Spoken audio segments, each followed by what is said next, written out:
You'll think Al Gore. Adam Curry, John C. Dvorak. It's Sunday, April 22nd, 2018. This is your award-winning Gitmo Nation Media Assassination, episode 1027. This is No Agenda. Proud to be your Abercrombie and broadcasting live from the capital of the Drone Star State, Austin, Texas, in the Cludio in the morning, everybody. I'm Adam Curry. And from northern Silicon Valley, where I've lost my clever retort, I'm John C. It's Greg Watt and Buzzkill in the morning. I'm so sorry. I know you're angry at yourself for having lost your clever retort. Yes. But I'm the It was Abercrombie. hilarious. See, I threw in a topical thing there. You just taught me what Abercrombie meant, and I figured, yeah, that's me. Yeah. Yeah, I've got this list of, it's called the Dirty 30s. It's on the internet. It's a huge list of slang from the 30s, because we've been talking about this sort of thing on the show, incessantly. Yeah, like this phrase from the Shays, abreves. It's language. All this sort of language, yes. So let's go. You want to go over a few of these? These are quite funny. Yeah, give me Abercrombie first. Everyone knows that I'm an Abercrombie. Means a know-it-all. Boom. Boom, count one. Abyssinia. Abyssinia. Someone who plays hooky? I'll be seeing you. Oh, that's what Abyssinia means? Yeah. Huh, okay. Okay, here's one. These all mean the same thing. Aces, snazzy, hot, knobby, Lit, smooth, blotto. sweet, swell, keen, cool. Keen. We need to reintroduce keen. Yeah, I know we should. That means very good, of course. But thanks for doing the extra newsletter. I thought that was appropriate for 420. But I got to tell you a story, though. So on Friday, I had to go get some rolling papers. So I go to my favorite shop here in Austin, and it's filled with kids, school-going kids, and they're carrying signs. I'm like, wait a minute, are they protesting the head shop? This is no good. But no. Yeah. These kids are so smart. They had organized a school walkout on Friday, 420. And they were in there with their school walkout signs, which was the 19 years of Columbine, buying blunts. What do you mean buying blunts? Yeah, buying cigars, Swisher Sweets, for blunts. Hello? I don't know this. Well, you know the Swisher Sweets cigars. No, I don't. I have no idea what You've never seen those? Oh, at the 7-Eleven, you can buy a cigar. It's like a single cigar in a plastic wrapping, and it's nasty. It's a Swisher. You've never heard of Swisher Sweets? No. Ha. Okay. You got me. So then you bore out this particular kind of cigar is good because it's not anything. It's not really an actual cigar. It's just a bunch of tobacco pressed together, and it's really sweet and sickly. And then you bore a hole in it, and then you stuff marijuana in there, and you smoke it. It's called a blunt. I thought a blunt was just a big fat joint. No. Well, the origin of the word, maybe. But that's beside the point. I thought it was interesting that these kids had the school walkout, and they're all in the head shop getting stuff for getting stoned. Well, it's 420. Yeah. Well, it's brilliant. We need to have this every It tells you the 420. state of the education system in this country is what it tells me. Okay, good. I can kick it right off there. Jordan Peterson was on Bill Maher. And it was the whole episode is really worth watching because what is Maher's position about Peterson? He likes him very much. And in fact, this clip shows them in camaraderie.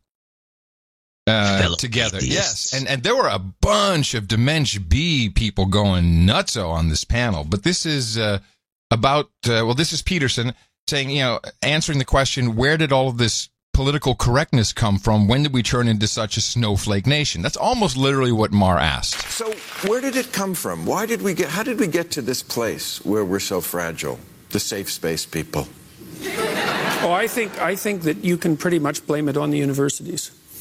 I think that they've pursued, especially in the humanities and in the social sciences as well, they've pursued a policy of a radical leftist policy with an overlay of postmodernism, which kind of a literary criticism approach, that's produced all of this, as far as I can tell. I think you can lay a lot of it at the feet of faculties like the faculties of education.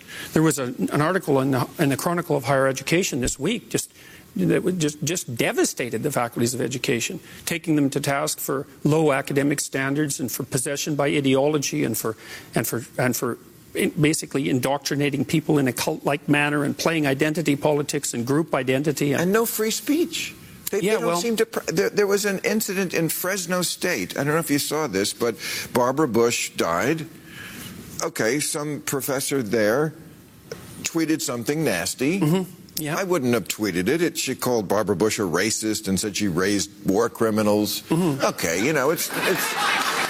Yeah, well, the timing. This crowd likes it, but it's nasty, and she's they're considering suspending her. And here's what the president of the university said. He said this was beyond free speech. This was disrespectful. Have we lost the thread back to knowing what free speech is? Yes, it can be disrespectful. That is covered under free speech. President of Fresno, you idiot. Jesus Christ. Yeah. What I find so interesting is that the crowd that is typically completely all in on this stuff is now applauding Bill Maher for what he's saying, which is atypical for their position, I think. I don't think so. I think they straddle. They don't straddle A and B, but they straddle kind of the different angles of B. Okay, fair enough. But anyway, they still all hate Trump, I can assure you. Yes. I tried to find some clips. I'd hoped someone would put together one of those super mashups, because all I heard, and now I'm pissed I didn't get any live recordings off the telescreen. All I heard on MSNBC, which I'm still watching diligently, was hooker this, hooker this. It's all hookers, hookers, hookers. Oh, Trump with his hookers. Well, we can't wait. Let's talk about hookers. Hooker. They were all jitty with it.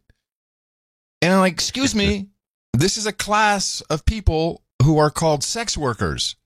Surely you Dimension B people should know that. It was really quite rude. They should be more respectful. It was really rude. In fact, Dimension B, Dimension B in my way of putting it. Oh, boy. You're getting sucked in, aren't you? Dimension B people, the Hillbots, yes, they are the ones who promote this. Oh, you have to have respect for the sex workers. Yeah. And this isn't showing any respect. These people are completely nuts. But they were jitty. Jitty. They were like, jitty. Hookers, yes. Oh, what did he say about the hookers? I don't know. What did he say? Hookers. Ah. They're sex obsessed, these people. And it's rude. It's really rude. Yeah, there's legitimacy to sex workers in different, all kinds of forms. Yeah. You know my stance on this, but it's also it's proven. It's like law. Yeah. A-holes. You have a lot less sex offenders when you have legalized prostitution. It's a known fact. So it was that, and it was the Starbucks stuff. Did you get any clips on the Starbucks stuff? No, I didn't, but I do have something on the sex workers, kind of. Oh, okay. Comey, this has to do with Comey's notes. Yes. Comey takes copious notes. Now, and I've said this before on the show, and a lot of people don't. So why is Comey writing all this stuff down? Did he do it after the fact? There are people in business who learn this habit. It's not a bad thing to know, and I think Comey learned it when he was in banking, that you have, every time you have a meeting or you talk to anybody, you write down. This is usually you do in front of the person. I'm sorry, this is really a CIA thing. I mean, I've seen Uncle Don do this, just having a chat, and he says, "I'm sorry, I can't help myself. It's agency still in me," and he's just writing stuff down that we're talking about. Yeah, well, it's not just an agency thing though, because I've seen people do it in oil companies. Okay. Chevron. I used to inspect Chevron, and every time I went into this one guy's office, he would rubber stamp a sheet, put my name on it, and then he'd take notes. Wow. And then he'd rubber stamp another time code on there, and then when I left. Oh. So here's Comey. I thought this was kind of interesting because most of these things are pretty dubious. But this I thought was a cool clip about Comey's notes. Cool clip. Among them, for the first time, the president's own concern about his first national security advisor, Michael Flynn, that he lacked judgment. Here's ABC's chief White House correspondent, Jonathan Karl, tonight. It's 15 pages of meticulous description, written in real time, detailing the interactions of a president and an FBI director. James Comey wrote the first one the day he met the president-elect, briefing him at Trump Tower. I just wanted to get it done and get out of there. As soon as he got back to his car, Comey started typing, noting, "I wrote this less than 5 minutes after the meeting and have tried to use actual words spoken." He recounts briefing Trump on the so-called Steele dossier that claimed the Russians had videotaped Trump with prostitutes in Moscow. Comey writes Trump interjected, "There were no prostitutes. There were never prostitutes." In a later meeting at the White House, Comey writes, "The president said the hookers thing is nonsense, but that Putin had told him, we have some of the most beautiful hookers in the world." The Russians deny that conversation ever took place. The Comey memos also recount the now famous meeting in the Oval Office where the president allegedly urged his FBI director to go easy on fired National Security Advisor Michael Flynn, telling Comey, "I hope you can let this go." But in another memo, Comey writes that Trump has serious reservations about Mike Flynn's judgment. He says Trump was infuriated that Flynn had waited days to inform him that a foreign leader, whose name is redacted, had called to congratulate him on his inauguration. And so let's get to John Carl from West Palm Beach tonight. And John, as you reported there, the name of that foreign leader who called to congratulate President Trump was redacted in the document. But tonight you've learned who it was? I'm told it was Vladimir Putin, and that because of the delay, he didn't get a call back from President Trump for 6 days. According to Comey, the president told him that if he had to wait 6 days to get a return call, he would be very upset. Yeah. That's the story. Yeah, well, it's a good story. But the hooker part was interesting because having been to Russia, you've been there. Yes. There are some unbelievably attractive females that are in that profession. Well, I need to say that we're talking unbelievable. I must say that I was there in 1988. And this is before the Hoff brought down the wall. I must always remind people of that. It was David Hasselhoff who did it. And we were warned explicitly to not go anywhere near hookers. Now, you say that to a whole bunch of guys in rock bands and me. It's like, hey, let's go to the hooker boat. The experience that I saw there, and by the way, no one took advantage of the services, was not what you're thinking. They were really ugly. It was really horrible. So you never went to the Intercontinental Hotel, then I take it. No. That's where we were warned they were all KGB. There was 2 spots. Well, I was warned where they were. I went over on the ticket with Autodesk, and I was told by the guy who was going to Russia all the time, specific 2 places in particular where they all were. They all congregated there. The upper floors of the Intercontinental. And they were also in the hallways, and they're all over the place. What year was this? When were you there? What year? It wasn't much different than yours. I think the year before the revolution. Damn. Well, they steered me wrong. I would say. And there was the Intercontinental. There's one other place, and I can't remember the name of it, but you'd go in there. I didn't use the services, but you'd go in there to gawk. It was holy mackerel. Well, anyway, the general. Missed out. Yeah. No. Well, there you go. So Putin's telling the truth. I think he is. Which isn't saying much for the country. No. Yeah. No. All right. So I'm not quite sure why this is so important to them about hookers this, hookers that. I'm sure it proves something. Everybody's a buzz. It's somehow it proves Mueller's onto something. I really don't know. But it's just everyone seems to be getting a big kick out of this. Oh, yes, hooker this, hooker that. And then, kind of at the same time, we have this lawsuit, which I think is this a first that one Democratic Party is pretty much suing the other party or the campaign. And actually, no. By implication, WikiLeaks, Russia, what's his face? Roger Stone. They're just bringing everybody into this. And it's long. Have you seen this thing? I have not looked at it yet. Have you? Yeah. Have you read it? I started to read it, but it's long. You know. Well, this was done during the Watergate era, and this allowed the Democrats to say, well, just like Watergate, which is one of the things on the Trump list. Yeah. Watergate. It's actually much worse. This is much bigger than Watergate.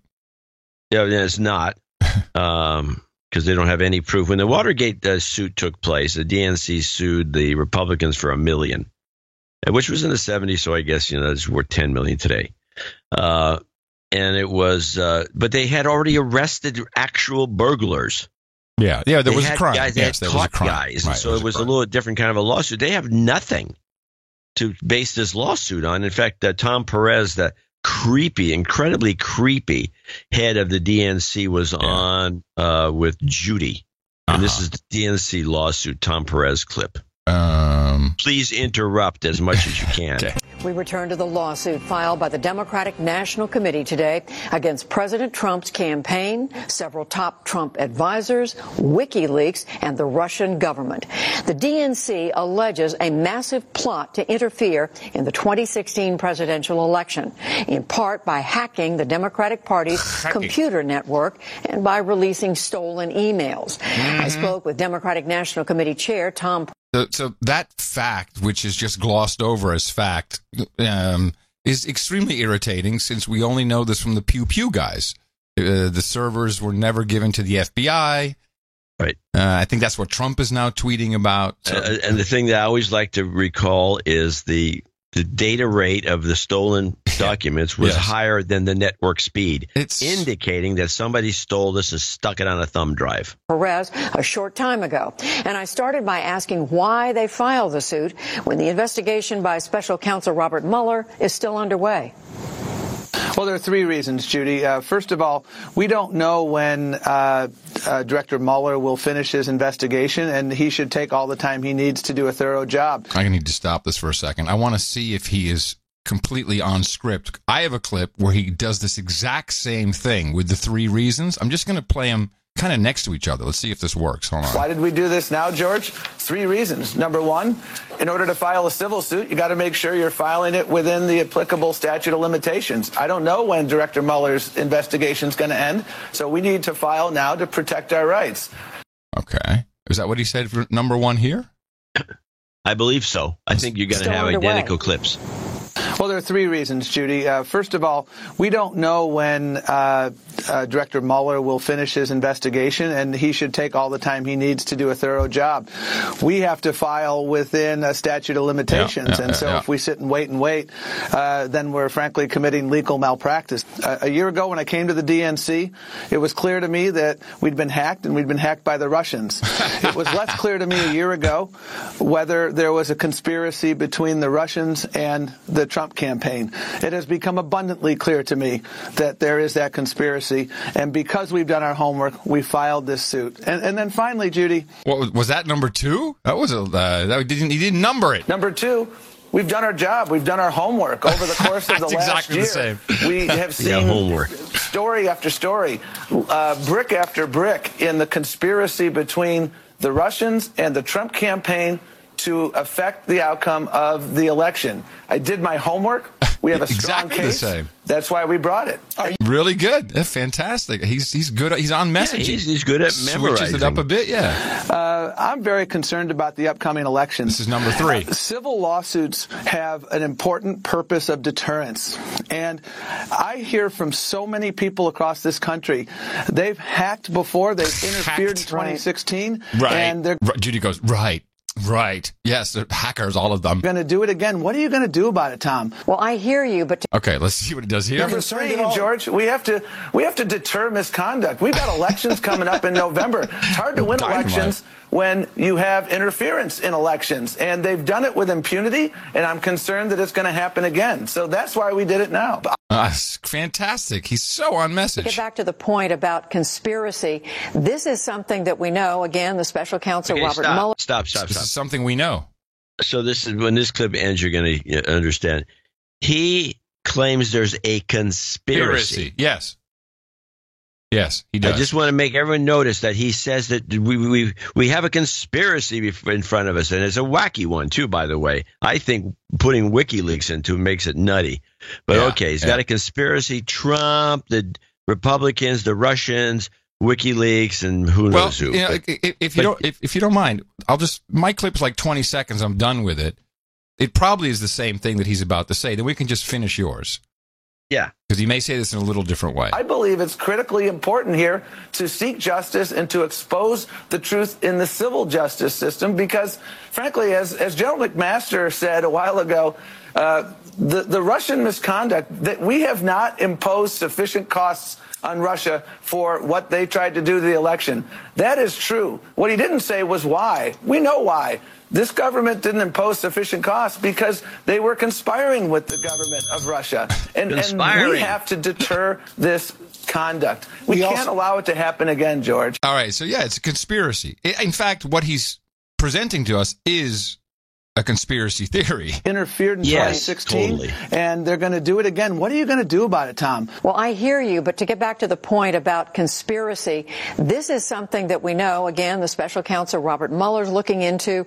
We don't know yet. The public doesn't know yet if that actually happened. It may appear to some people that it did, but until the dots have been connected and there's some legal basis for that, are you at risk in a lawsuit of getting ahead of what are known facts? Well, I'm very comfortable with where we are now. I feel that we have ample evidence to demonstrate in a civil proceeding what we're doing. And we have a different burden of proof. It's a lower burden of proof in a civil case. And so I've dealt with this from the criminal side as a DOJ prosecutor.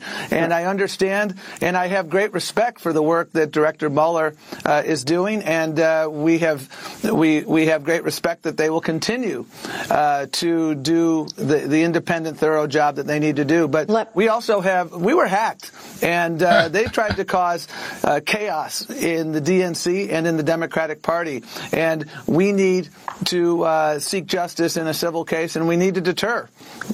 Let me ask, you won't be surprised to know that there was been a full-throated response from the Trump campaign. I'm just quoting their campaign manager, who said this is a sham lawsuit about a bogus Russian collusion claim filed by a desperate, dysfunctional, and nearly insolvent Democratic Party. Well, I think they had their greatest hits of conspiracy theories. Jeez. Now we're just measuring conspiracy theories?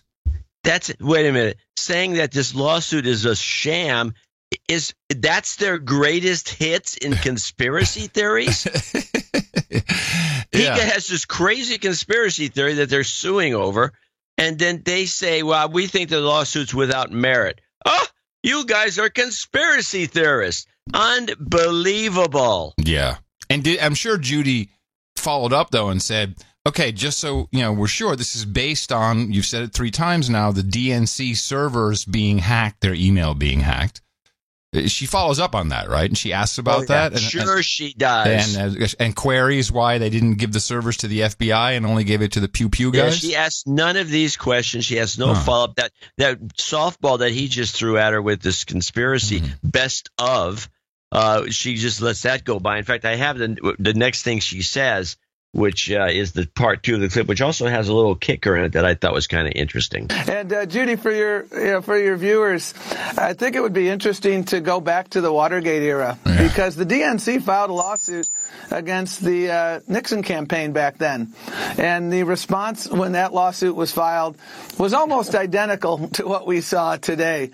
So it seems like the Trump folks and the Nixon folks, once again, there's yet another thing that they have in common, which is these false denials. Yeah. You mean Nixon tweeted about Wendy Wasserman Schultz? Yeah, apparently he did. Did you see that?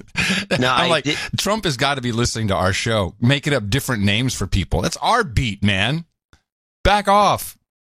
Now, I went back and looked at the denials, the kind of counter of the RNC, of the DNC during the Watergate era. And Perez says they were nearly identical. Yeah. They were nothing identical. What do you have an example? This guy there? is a liar. Do you have an example? Did you bring in anything? Well, they go on and on about demagoguery and all the stuff that the Democrats are using. They use all the kind of Democrat terms. Interesting. To put down the other side, and it's just nothing like what they never talked about a broke DNC or a but of course PBS, supported by viewers like you, they did the same thing, right? They went and looked and just fact checked on him. No. Oh. Fact check false. Oh, that's disappointing. Yeah, she didn't do any good follow-up questions.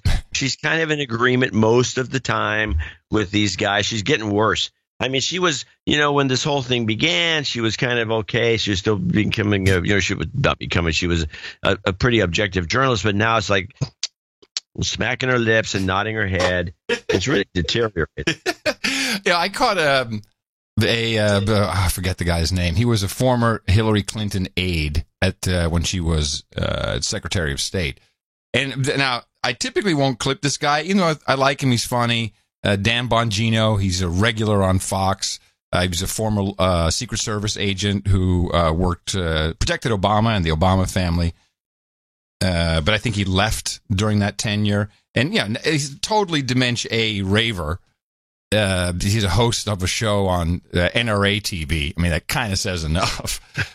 But he said no one in this conversation picked up really on what he was saying, but it was very good when he addressed this lawsuit and really the collusion and the server. The Democrats with maybe a new party policy: if you can't beat them, sue them. The DNC filing a lawsuit against the Trump campaign, Russia, WikiLeaks, accusing all three of conspiring to disrupt the 2016 election.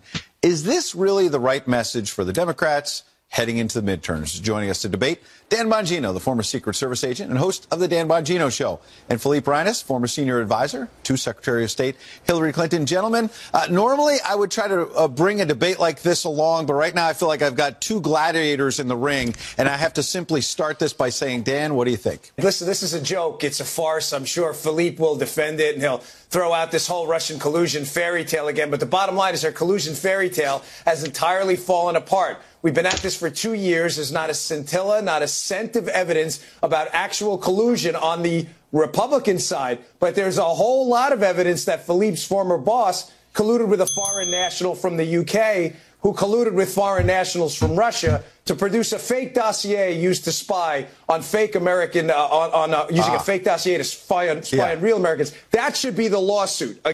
You don't think about it because we just talk about Steele as Steele.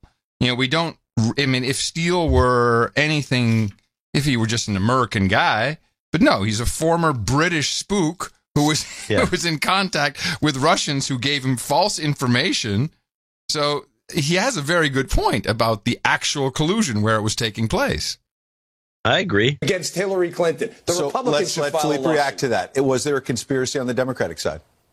Of course not. And if the RNC wants to sue, or if Dan wants to sue, they should go ahead and do so. There's no question that the Russians tried to meddle and attack our election process. Yes, the Russians did try to influence the election through Hillary Clinton. We know this. See, these are established. I know okay, he has but a hard she's time dead. with that. She's gone now. So what are we doing in 20? Ooh, I like that. Did he say she's dead? She's gone now?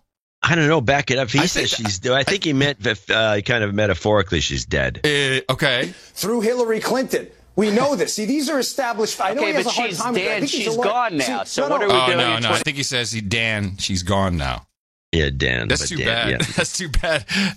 There's my dementia. She's gone now. It's bad enough. The funny thing about this, I want you to finish this, but I think one little observation that we have to make in here is that what do the Democrats think they're doing? I mean, I know what they're trying to do is just stir up the pot to get, so the voters come out for the 2018 elections, yes, which is the real goal, and that's what they're doing a pretty good job of.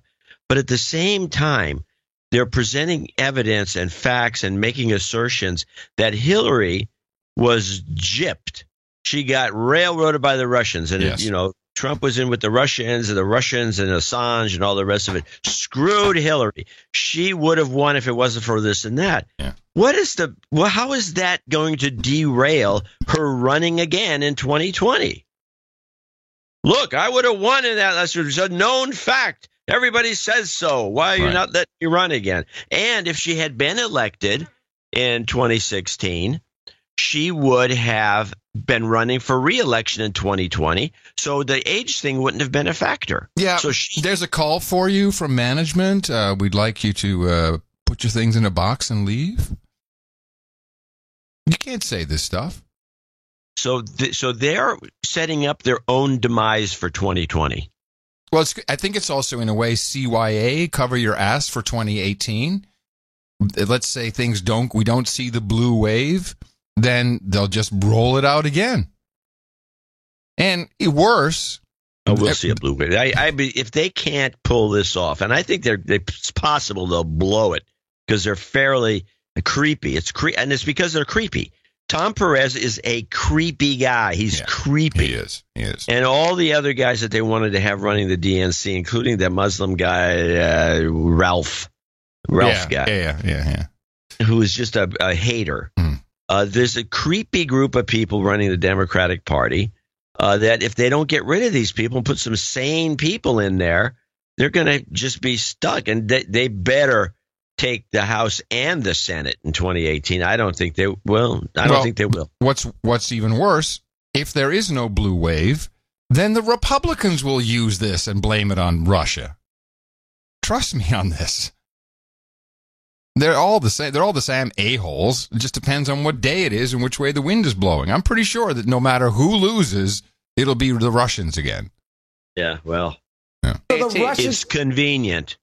No, because we're talking about a lawsuit that your party's filing against the Republicans and Trump for something your candidate did. We know for a fact the Russians spoke to Christopher Steele. We know that information made it into a fake dossier used to spy. Why do you run from that?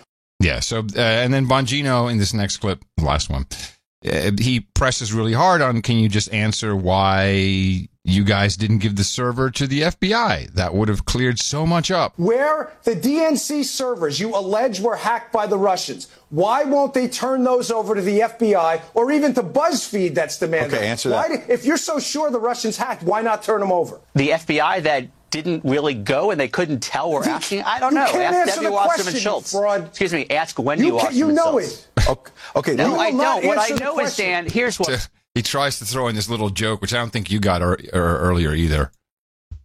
I missed it. Yeah, about Debbie Wasserman Schultz. So, Trump is tweeting about Debbie Wasserman Schultz, the Awan brothers, DNC hack, all related. But the first time he tweeted, he didn't say Debbie Wasserman Schultz. He said Wendy Wasserman Schultz, which I thought was really great. I don't know if that was a mistake or not, but now this guy tries to cool it up a little bit in this conversation by saying Debbie Wasserman Schultz. Oh, I'm sorry, Wendy Wasserman Schultz. It's subtle, but it shows you where his head is at. He's not really thinking about the question. Excuse me, ask Wendy Wasserman Schultz. You know it. Okay. No, I don't. What I know is, Dan, here's what I know. Please let me talk for a minute. Yeah. You know nothing. Let Philippe talk. The Russians are going to try this again. The Chinese are going to try this again. Others are going to try this again. What exactly is our Congress and our government doing to prevent it? Can you name anything? Philippe, you still can't answer the question. Why Dan, won't the DNC, if they're so sure the Russians hacked their servers, Dan, do why you are they believe hiding the them from the FBI? Philippe, you said he had a second. He still hasn't addressed the question, Ed. Yeah. Number one, can he acknowledge that Hillary worked with the Russians through a foreign national There's in the no UK one who's to ever produce been a fake tougher on dossier? Vladimir Putin than Hillary Clinton. Okay, but did she work with them on the dossier? He cannot answer the question. Did Clinton advisors work on the dossier? That's a fair question. Dan, I can't hear myself think. Let Philippe answer. Just clearly, Philippe. So weren't there Clinton advisors working with Christopher Steele on the dossier? Yes or no? No. They were not. At the State already Department? admitted it. No. Oh, I don't know gosh, what was going on at the State Department. Absolutely not. You were a senior advisor at the State Department. Ed, I don't much. When we were at the State Department, absolutely not. Okay. Okay. It's a mess. It's a mess, I tell you. It's just one big mess. It's just horrible. It's a big mess. I'm telling you. And it's boring. It makes television watching so boring. Oh, I know. Well, they had the Barbara Bush thing in the meantime. We had a little entremont. That's true, but not much. Barbara Bush, and everyone's doing jokes about her, and I guess she was a character. Oh, yeah. Uncle Don said she always had filthy jokes. Yeah, she looks like the type. They called her. Yeah, well, good. I think that's fine. I don't have a problem with women telling dirty jokes. Of course not. That makes her that much cooler. It was nice to see that people from all walks of life and political beliefs were pretty much like, oh, that sucks. She was cool. And I think at the time she was a matron of America, matron of America. Yeah. Don't you think? I think so. Yeah.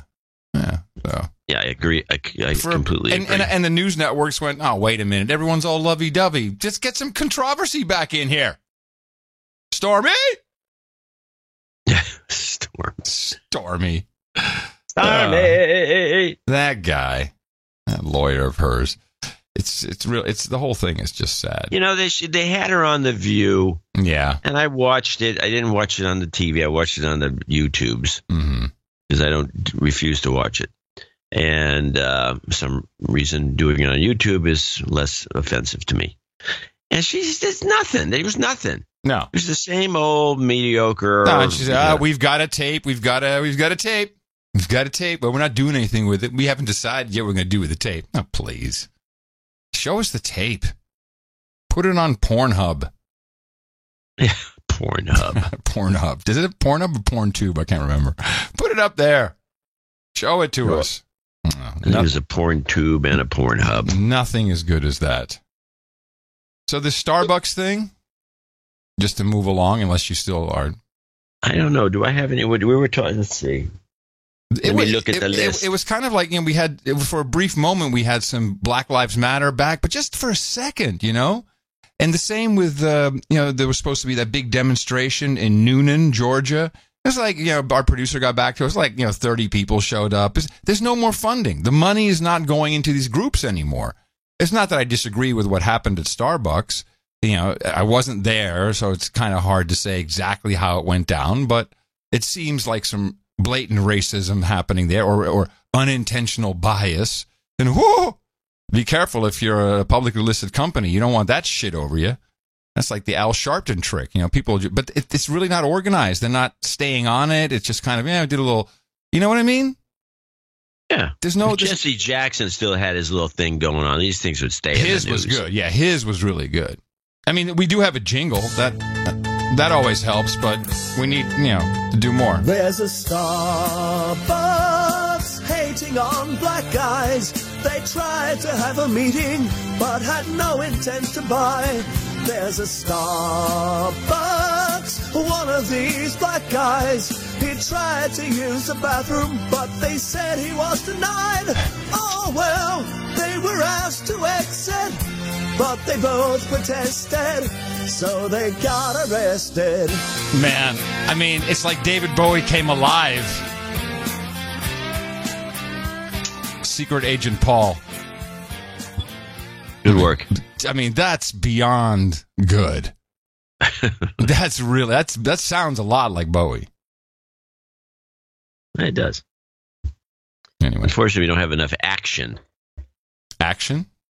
Yeah, there's not enough of these events that we could use that jingle more than once. Oh, no, it's sure, it's a one-off. The one shot. That's it. We're done. Oh, yeah.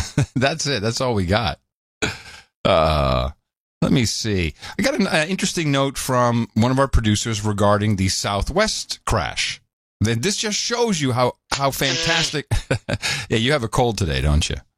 I have the sniffles. Yeah, was it allergies, you think, or just cold? I don't know.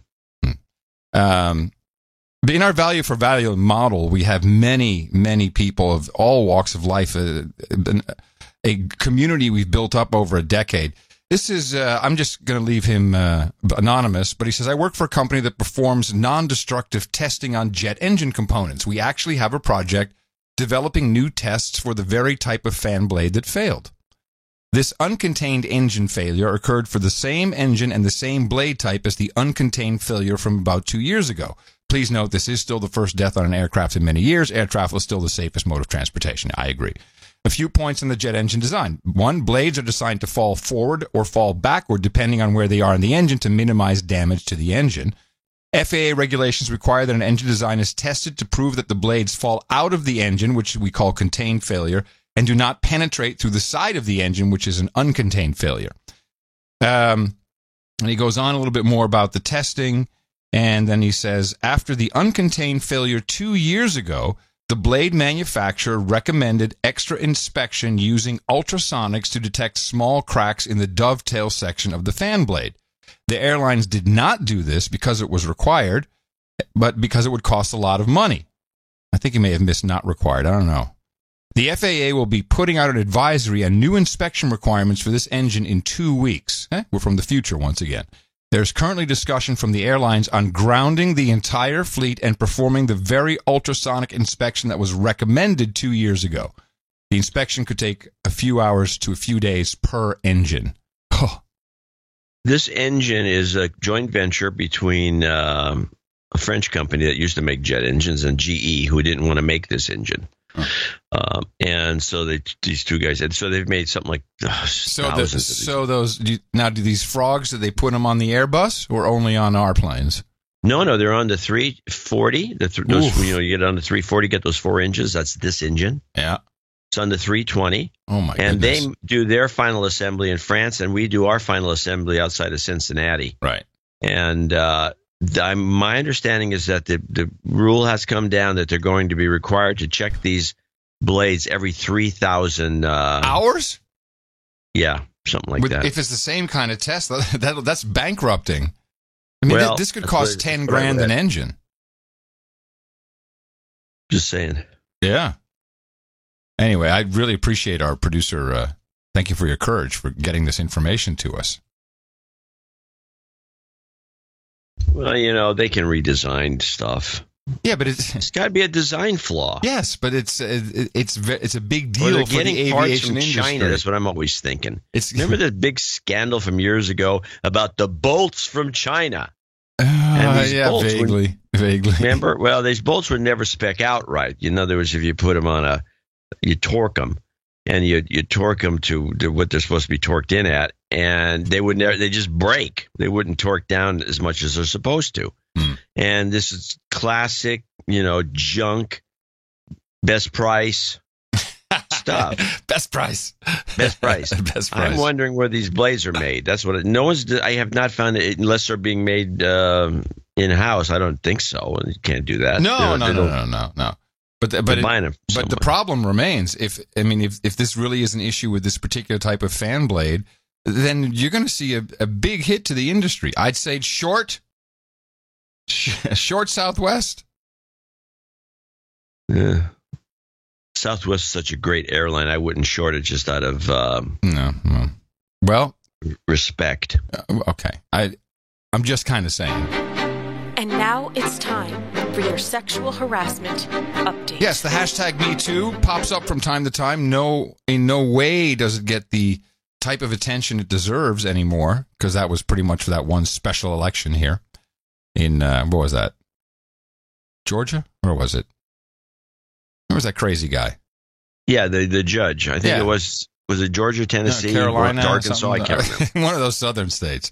One of those states down there where they have just south of some place called Mason-Dixon. Well, the Swedish Academy board members who award the Nobel Prize in literature, I believe in this case, 6 people have resigned from this board over a sex scandal. And the Swedish king now is intervening. Apparently, he's the he's the Academy's patron and has to approve of any of its secret voting system.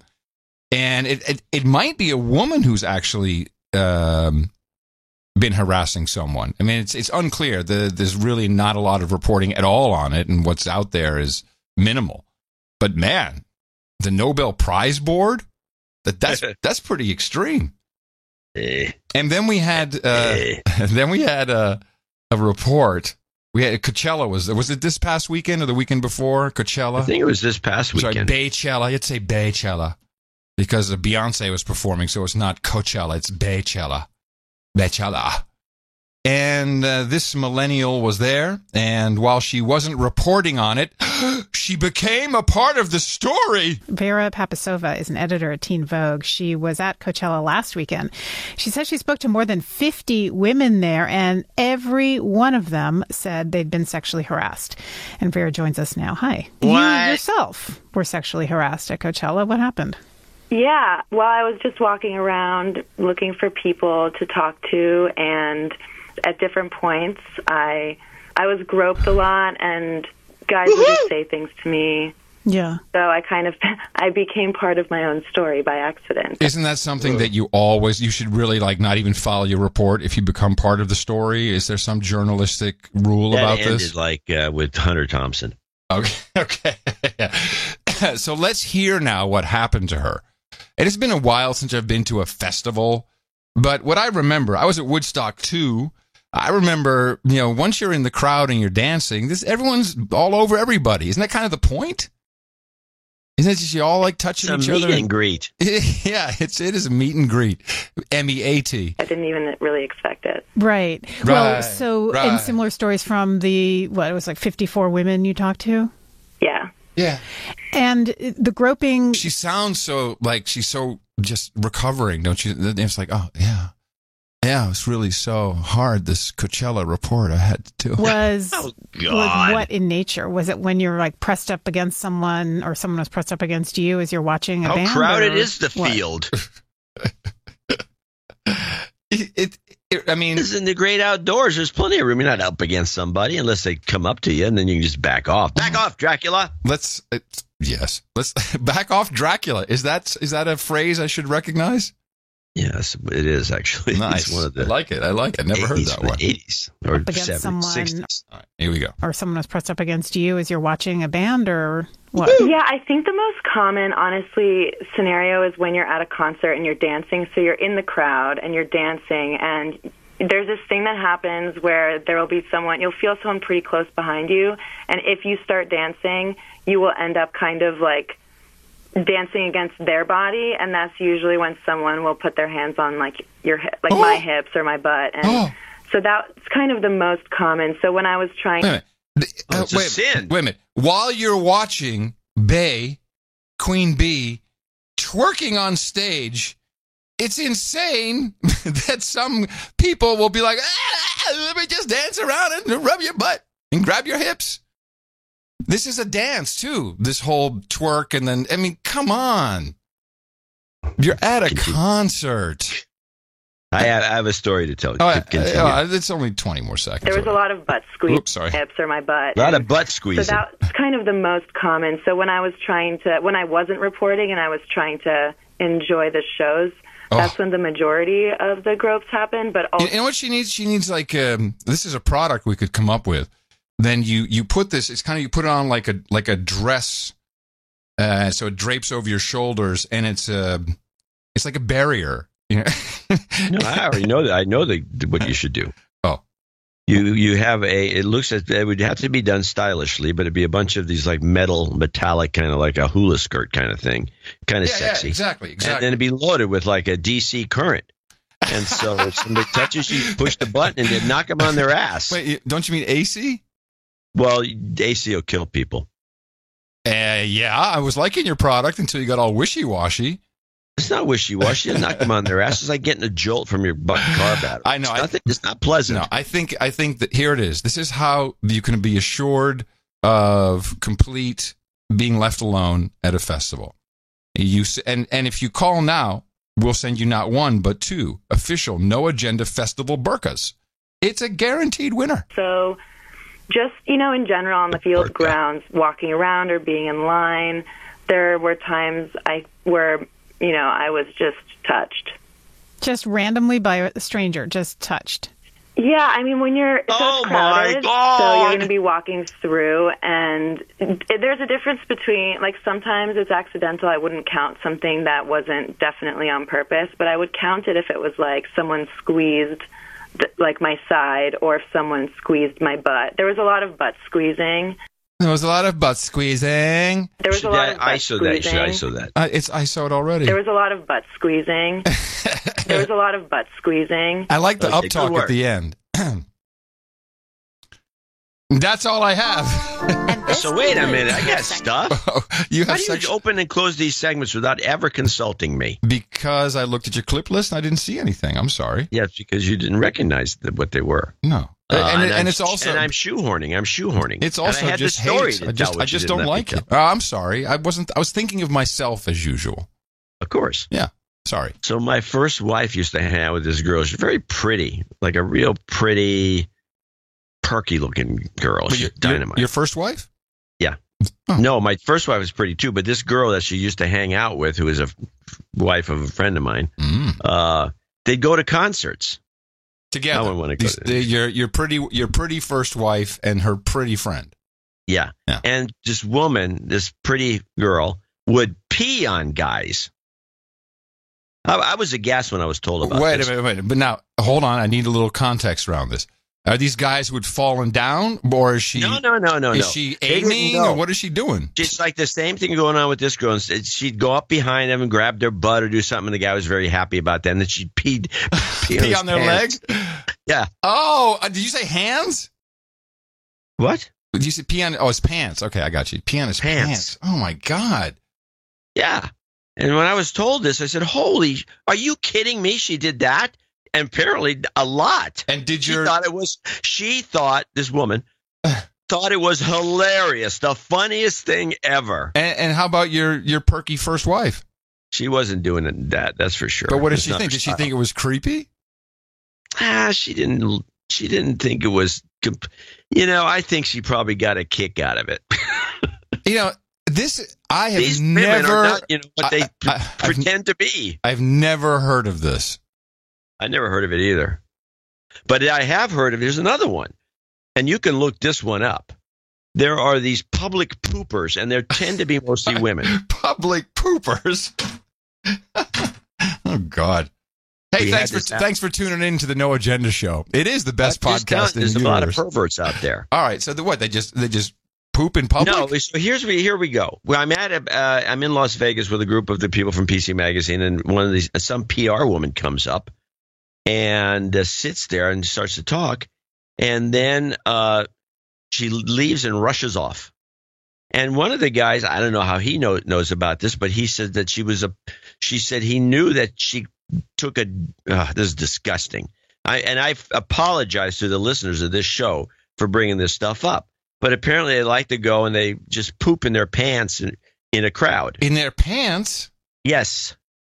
And then they go off somewhere. And it's some sort of weird perversion. And if you go on the internet and start looking it up, holy mackerel, it's like massive number of participants. Do they have a Mastodon server? Publicpooper.social. You got me out of it. I know. My goodness. So here's our local sexual harassment story. This is a local restaurant. It's a local story. There's color codes for restaurants. I thought this was pretty good. Oh, I think we discussed this. In fact, I'm sure we did. This is about the red, yellow, or blue. Yeah. Yeah, we talked about this. I played a clip. This is a new clip. Yeah, with a cop that wouldn't let a cop. Well, let's see. Most of the female. No, this does not include the cop. Okay. The entire staff worked together to create the solution. Yeah, I read this. We didn't have a clip. We read it. It's okay. It's good. And now posted on this chart. The restaurant categorizes customer behavior with a color-coded system. Yellow is just a weird vibe that feels uncomfortable. Now, orange is an inappropriate comment that could have sexual undertones. And red is when a customer makes overt obscene comments. Isn't it overtones? Oh, what do you mean? Is sexual undertones? Shouldn't it be overtones, sexual overtones? Yeah, I think if it's undertones, then it's subtle. I never heard that. I never used that word, undertone. No, I don't like it either. I think it's probably subtle. If it's undertones, and if it's overtones, it's just like it's just all kinds of innuendo piled on top. I just did a search on Sear X, actually. Holy moly, pooping pants in public YouTube, nerd poops pants. Well, that's okay. I purposely poop my pants in public. Ask me anything. Okay, here's a question. What is wrong with you? There's my question. Holy crap, John, you've opened a whole new world for me. Oh, no. Undertones. And red is when a customer makes overt obscene comments or touches an employee. The staff uses the color code to get help immediately. So, I have a orange at table 2, and they let the manager know, and the manager has an automatic action that they have to take. Orange requires the manager take over serving the table. Red gets the strongest response. We address the situation right there with the customer saying, this is inappropriate. If you'd like to continue to stay, this has to stop. Code red alerts are now rare because managers take action before uncomfortable situations escalate. Several employees told us they like the system, but did not want to talk on camera. The restaurant gave us the cell phone video of a server who used the color alert in a code red situation. All I had to do was exchange a few words, and that made me feel a lot better. It's simple, it's very effective. And it's good for business. The fact that we create a really safe, warm, inviting place for our customers and our staff absolutely affects our bottom line, and it's part of our, recipe for success. Kristen Z, ABC 7 News. Well, we can add to the list of colors code brown. Yeah, I'm looking at this Ask Me Anything on Reddit. This rivals, just when I thought your story about hot chick on the plane was better than the frozen mouth hot chick you wanted to pick up on motorcycle. It's also the first time you ever talked about your first wife on the show, as far as I know. But I've never heard this story. So here is a few questions and answers from the AMA on Reddit. I purposely poop my pants in public. Ask me anything. Okay, I'll start, says the Lonesome Cheese. Why? It excites me. I learned in my teenage years that porn did nothing for me, and once I witnessed someone have a diarrhea accident in school, from then on I was fascinated. The shame of it, the feeling, the embarrassment. Question. Okay, so you have sexual fantasies about poop. I don't like poop itself. I find it as disgusting as most people do. It's the feeling, the filling, the actual moment. Cleaning up is always the hard part, but after I've cleaned up, I play with myself using the memory of the most recent incident. Recently, I've been getting more bold, but afterwards, I always have the shame. When I think about what I do, I feel silly until the next time comes around. And I'll just read one more because it's kind of disgusting. How has this impacted you socially? Well, as far as anyone knows, I'm totally normal. I'm a postgraduate student at university, and I live alone. Yeah, no kidding. I have no boyfriend at the moment. Wonder why. But I have friends, and none of those friends know. I go out occasionally, and usually when I plan the deed, it's on my way home or on the bus or somewhere in public where I know there's a bathroom nearby. So once I'm finished, I clean up quick. Damn. But this is not This new. is the kind of stuff you learn on the No Agenda show. I mean, why go anywhere else? You can go to MSNBC and listen to them talk about hookers. You want the real down and dirty, you come to No Agenda. Yeah. But this has been going on for 30 years. That you know of, because I'm sure your first wife was in the 80s. Well, the first wife, that was a pee girl. This is not the poop girl. The poop girl came up. Oh, I thought you learned the story at the same time. No. The poop one was when I was sitting there, as I explained, with a bunch of PC Magazine people in Las Vegas at one of the bars, and there was a seat empty, and a PR woman that was known to us comes over and says something about something. We all say, and she poops and takes off. Now, did you know this? I didn't know it. Oh, but the guy that was sitting next to her said that he could smell it, and there was a wet spot on the chair. Oh, no. All right, stop now. Oh, God. Yeah. This is insane. Well, that's what I said. But so that happened in the 90s then? 90s or the aughts? Probably in the early 90s. Okay. Well, it's interesting that no one in the chat room, on the troll room, had heard of this. And I'm sure there's a couple people in there that would know. I never heard of it either. And then when I went back, when I was done with this escapade to the Comdex or whatever it was, I started doing a little research. And so this is probably, I would guess now, this 95, because it was after the internet had already achieved some sort of escape velocity and I could look stuff up.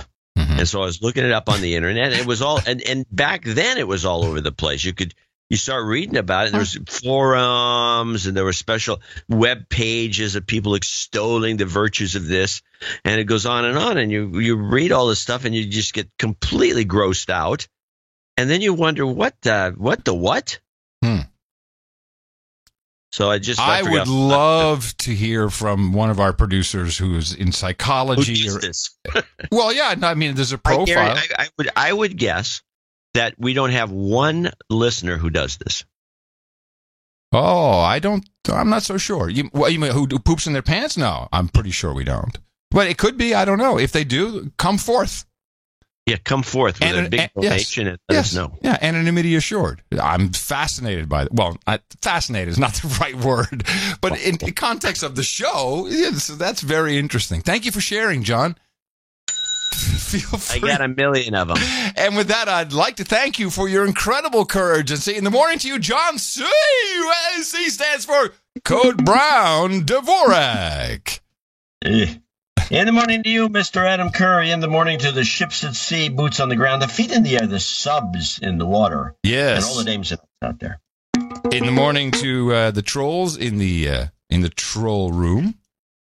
Let me see. I'm looking up the show notes because I need to say in the morning to our artist who brought us the artwork for episode 1026, title of that, De-ISIS. This was really a one-off that we could only use for that episode, done by Cesium-137. It was just the best. It was a shadowy figure on its knees, bent over with a American standard slide whistle jammed through him from the back with blood dripping off the mouthpiece. And I should mention that we spent a little time in the post-mortem for the show with our slide whistles figuring out which is the best way to grip it if you did want to run somebody through with it. You remembered. Yeah, if you had just the right grip, yes. you have a really solid grip, and you could swing into somebody and probably impale them with a slide whistle. So you're lucky yours wasn't confiscated. Yes, I mean, the TSA totally should have seen this as a deadly weapon. And since our combo, I have gone on to try different grips. And I think the best way is you grip it with the mouthpiece end down, and you put your index finger through the loop on the slide. And then, now it's just, you can just hack with it now. It's just lethal. There, you see? And you got a good grip. So it won't slide, so your hand won't slide down as you're pushing it through the bone and flesh. Yeah. And we really appreciate... you have to be careful you don't hit bone because it probably will stop it. We really appreciate the work that Cesium-137 did. And all of our artists who diligently upload all kinds of beautiful work to noagendaartgenerator.com. Maybe one of these days we'll see an actual No Agenda comic appear, as was a discussion on the tweeters. Well, we did have a couple of guys that were going to do it years ago, and then they dropped out, and this contact we had a story. But what are you going to do? Yeah, anyway, it's the burnout factor. I'm always sad when people are doing a lot, like Sir Chris in Australia. Love the guy. He's doing so much good work, but I keep telling him, dude, slow down. You don't need to do a show. You don't need to do a song for every single show. You're going to burn out. Yeah, he won't listen. Actually, I did some lyrics for him. He won't do those either. You did lyrics for him? Yeah, I got a song. I got a whole. Anybody who wants to do a song, I got lyrics for 2 songs. Well, because he sent another one today, so it might be your song. I don't know. No, it's not. Oh, okay. I got the feeling that he got my lyrics, and believe me, the lyrics work. And he said, I'd rather write my own lyrics. I want to write somebody. I'm not here. I'm not your slave. I'm an artist, damn it. I'm an artist. I do my own material. Yes. Understood. Gotcha. Yeah. I love doing this show. All right, here we go. I want to thank a few people. We have 1, 2, 3, 4, 5 total of the associate and executive producer folks. Circumference, the law's protector of privacy. Circumvent the law. Yes, circumvent. Yes, the law. Circumvent the law. Yes. 422. I don't know exactly what it is, 422, but 422 it is. Want to shamelessly launch Control Your Comms, COMMS, all one word, .com, and say a big nya to the naysayers. Let me take a look at this. I don't know what he's doing. Control your, sounds like an OTG website. ControlYourComms.com. Maybe. Special shout out to Ingrid Jackson, the most amazing woman I've ever known, and can't believe my complacency blew an amazing relationship. Oh, he lost his girlfriend or wife or somebody. That sucks. Forgive me, Podfather, for it has been too long since my last donation. Please accept $422 or $71 South Pacific pesos launch date donation. Could you assign it to Ingrid Jackson's damehood? Yeah, it's 571 South Pacific pesos. Hey, I'm sorry. I thought it was a dollar sign. ControlYourComms.com. Take back control of your communications. Secure phone services. Hosted PABX. Virtual phone numbers. Virtual private networks. Secure web hosting. What we do. Virtual phone numbers, voice over IP, VPNs, secure hosting, privacy and anonymity, secure phone calls. Okay. All right. Sounds good to me. Yeah, sounds totally good. And then we finally got our 420 donation, Jonathan Ferris, who I can't find a note from anyone named Jonathan Ferris or anyone named Ferris of any sort. 420 US, I assume that if he has a note, he'll send it to us, or maybe you have something. You can look what would go into the third executive producer, Sir D of the Hollandish Radding. Hollandse Radding. Okay, yes, exactly. 333. He says, vacation karma, please. Going to Andalusia, Spain on Friday with my 2 kids and my smoking hot wife. Yeah, yes, I got that. I'm looking. Jonathan Ferris donates a lot.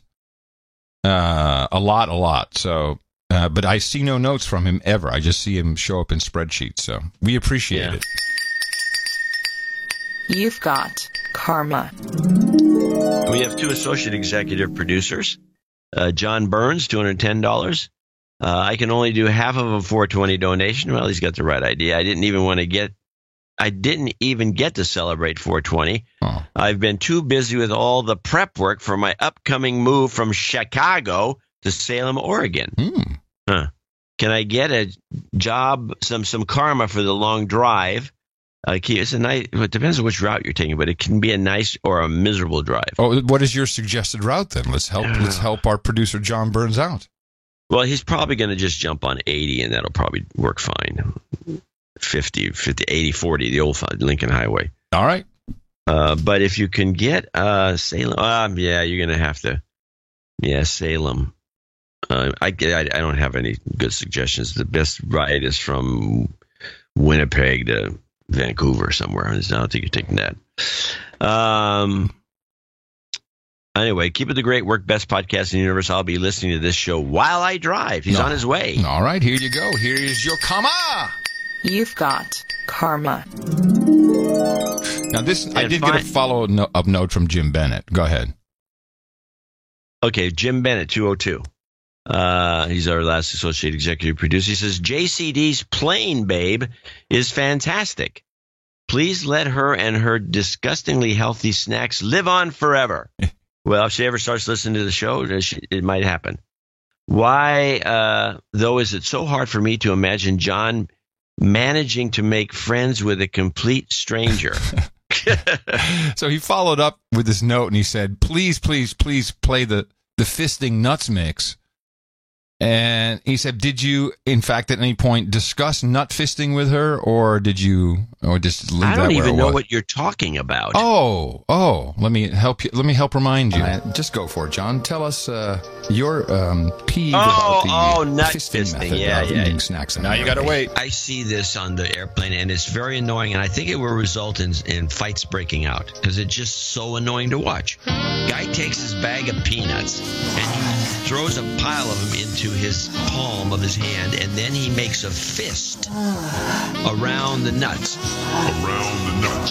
And then he shakes his fist to try to bring a nut to the little hole. And then he throws a nut in his mouth from his fist. Then he does it again. He shakes and throws and shakes and throws. It is annoying as hell to watch. I think you missed out if you didn't share that. You guys are disgusting. Oh, excuse me, Mr. Poop Story. But I had nothing but disclaimers during that story. Yeah. I didn't make a jingle about it. No, of course not. Tastes like poop. Hey, listen. We don't pay these people anything. We give them value, and this is the kind of value they want. I mean, MSNBC is on the right tip. I think they know where it's at. Anyway, no, I did not discuss that. That's a story that I think discussed once is enough. Is these people? And the other thing, United doesn't seem to serve nuts. I mean, that's Southwest. United serves these dry pretzels. Oh God, yes. And what do you do with those? You throw them out is what you do with them. You can't. There's nothing else you can do. Correct. So on the menu, they had this is on the way back. The way I was on first class, so I had good food, But the way back is this boxes, $9 wines, $9, $10 boxes of crappy food. Yeah. And this, so I looking at the food list, and there's a bunch of snack boxes. One's called the Classic Sandwich. Oh, I'm glad you got these names. I've noticed these names, and I always forget to write them down or take a picture. Yeah, the Classic Sandwich is Cheese Whiz and chocolate. What? Yeah. That's a sandwich? Cheese Whiz and chocolate sort of together? sandwich. Together? Yeah. Chocolate and Cheese Whiz. And what kind of bread? What kind of bread? Probably crap Wonder bread? Wonder bread? Well, ideally, it should be Wonder Bread. Anyway, so I'm looking, and there's a couple of hot meals. They have a hamburger, which I can just imagine. Oh, I bet that's dynamite. And then they have a Uno pizza. That's probably the safest bet right there. Yes, and that's exactly what I ordered. I have the same mentality as you. Yeah. And so I ordered the Uno pizza. Meanwhile, the babe, as it were, sitting next to me, she's grossed out. She was actually grossed out looking at your lunchbox? Pretty much. And so I opened this thing, and it was like, it was unbelievable. I don't know what Uno should demand they get their copyright or their name back out of these. This is a little thing. It's about, I'd say, 6 inch round with a crust that's about, I don't know, inch thick. And it's got some horrible tomato sauce. By the way, it's lukewarm. If it's even lukewarm, I think it may just have been, I don't even know if it was warm. It could have been just a cold pizza. And it had like 5 little slices of pepperoni and a gobs of dried out mozzarella. Yum. It was almost. You could eat some of the mozzarella, and then you could make like 2 or 3 bites, and then you had to just throw the thing away. Do not eat anything on United. That's my motto. Trying to think what I held on the Delta flight. On the way back, actually, I ate quite a lot, but they also had weird combos, like they'd hand you you could choose like a grilled cheese. Like, that seems pretty safe. And they hand you the hot, overly hot grilled cheese box, and on top of it, an ice cream. But a chocolate, like with a stick, and it's vanilla with chocolate covering. With and the hot, right on top of the hot minute. box. So you have to eat. You have to gobble down the hot thing before you can get to the ice cream. Where the ice cream would just be melted.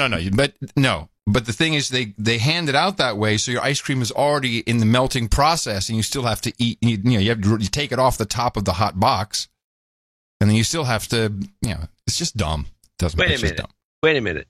You have to take the chocolate off the hot box, and now you have to hold it? Yeah, you got to. Well, no. Does it have a wrapper? It has a wrapper. It has a wrapper. But it's already in the melting process. It's melting on the spot. Yes, it is. Anyway. I know. I'm sorry. If it were up to me, we'd have caviar.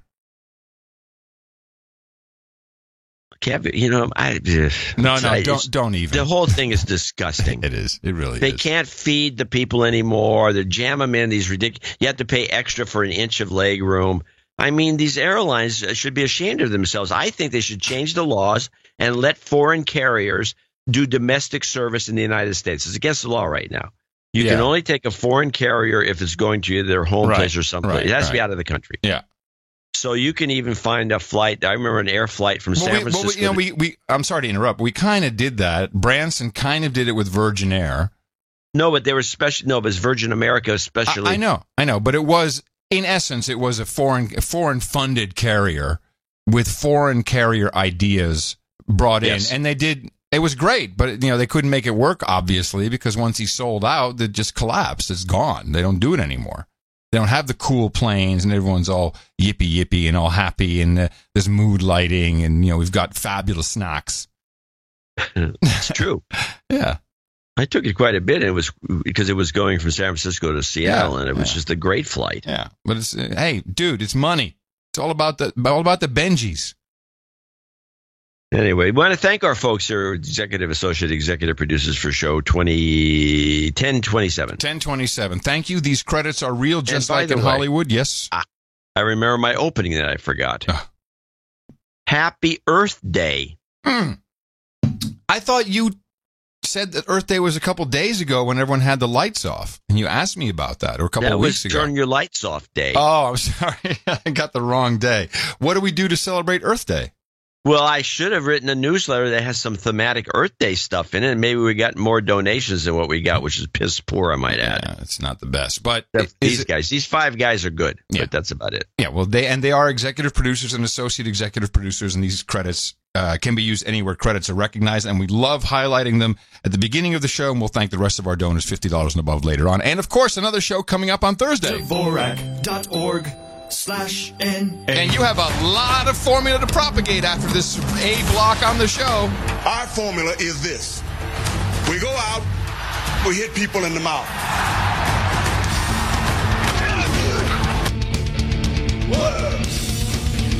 Order. Shut up, slave.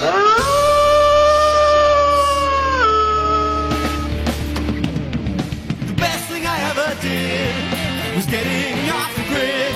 Yeah, a little OTG update for you. There's a lot going on, a lot more. And I reiterate, this is not about trying to escape the prying eyes of the NSA, although it helps a lot. But forget about it if you're connected to anything, anywhere. Unless you're using pencil and paper, and even that is not secure.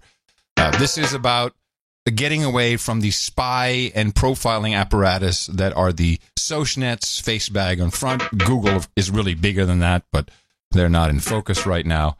And we'll start with a clip about the class action suit against the Facebags. 3 Facebook users from Illinois, and they sued under a state law from 2008 called the Biometric Information Privacy Act, okay? And it says that private entities like Facebook are not allowed to collect or retain people's biometrics, which can include things like retina scans, fingerprints, DNA, face geometry, without written consent. And so the wisdom of that is like, biometrics are unique. If a bank's computers get hacked, right? You get to have a new account or credit card number. The problem right here is that this is the type of people who are reporting on technology in today's M5M. Ending everything with right, because that to me means she doesn't really know what she's talking about and just wants to express that by saying right, because I'm probably wrong, right? And biometrics are unique. If a bank's computers get hacked, right? You get to have a new account or credit card number. If Facebook is hacked, you can't get a new face. So, the plaintiffs who filed, it was 3 years ago, they said Facebook was harvesting face templates and tagging their faces for more than 1 billion people worldwide without informed written consent. And they're seeking up to $5,000. Yeah, but the Facebag is under the loop today. You know how the machine works. Let it go, man. Dollars in damages for each violation. So that would be billions of dollars total. Billions of dollars. How does Facebook feel about all this? Well, what Facebook has to say in court is actually very different from what their CEO, Mark Zuckerberg, has said when he went to Capitol Hill last week. There he was over and over saying he was sorry for his company's missteps and suggested his main fault was being too idealistic or too optimistic. But in court in this case, his lawyers have been arguing, hey, no one was harmed in this procedure. And arguably, studying and tagging faces when pictures are uploaded is a service that lots of users like. It's been available for several years, and you can opt out of it if you want to. Facebook actually did manage to get the case moved to California, which is their home turf. But the judge at the U.S. District Court, James Donato in San Francisco, he says a class action is the most efficient way to resolve the dispute, and so it can proceed. A company spokesperson says in an email that Facebook is reviewing the ruling, that the case has, quote, no merit, and they'll defend against it vigorously. So of course you should have a problem with that too, John. I mean, your picture is uploaded to the Facebag multiple times. You're profiled. They have a hash ID for your face. Yeah. Then and probably someone already tagged it, and so they already know who you are, even though you are not a member of the service. You can go in there, and if people are tagging your face, you can have it untagged. But of course. I don't want my name associated with a bunch of goofy pictures on the internet. Yeah, well, it's too late for that. But I think it's a good choice you got rid of the 1970s glasses, because that's probably the main tag feature of your old face. Well, that's my old face, but that face was from the 70s. I like your new face. Your new face is very, very modern. I mean, it's postmodern, really. Yeah. I have a postmodern face. A couple other things in the news regarding this. Not really a big OTG, but the cops did actually attempt to open a guy's phone when he was dead with his finger. It didn't work, though. If you were a cop, what? It didn't work? No. Apparently, you only have like 36 hours to do so, and then I don't know what happens, but I guess rigor mortis changes something. I would have dropped his hand in a bucket of hot water. I think that has something to do with the temperature. Ah, yeah. I would have dropped in a bucket of hot water, and then see one of two things: see if that works, and also see if he pees in his pants. And what would the point of the second test be? Okay, now everybody out there got that joke except Adam. So I just don't understand the joke. I understand if you put someone's hand in warm water when they're sleeping. Yeah, is that the joke? Joke. Oh, yeah. Okay. All right. Adam understood the joke. You think it was hilarious. I just have a higher quality of humor. Oh, sure you do. Poop. It's back to the poop. No, it didn't work, but we know that. And if you take the face should work. No, the face will work, but this was not a 10 phone. This was not a facial recognition phone. And then I know you saw this because it was on the tweeters and you commented on it, but I wanted to read it because this is exactly the problem. When Zucky is in there at Congress saying you can opt out, you don't have to share this, all this stuff. Of course, that's what he's talking about. But what's really going on, and this is not just Zucky, this is really so many apps can access this type of information. It's truly the smartphone that is the problem. And once we got stuff like the accelerometer, which provides data as to how it's being held, and then access is given to any developer. Also how fast you're going and all kinds of stuff. So I'm reading from this article that was tweeted. Patent applications do not always end in a product coming to market, but they can reveal a lot about a company's ambitions and direction of travel. Among the 11,000 plus applications filed by FaceBag in the U.S. is technology to automatically sense, record, and identify all types of activities, such as walking, running, jogging, cycling, rowing, driving with car, bus, train, walking stairs, jumping, swimming, playing football, and skiing.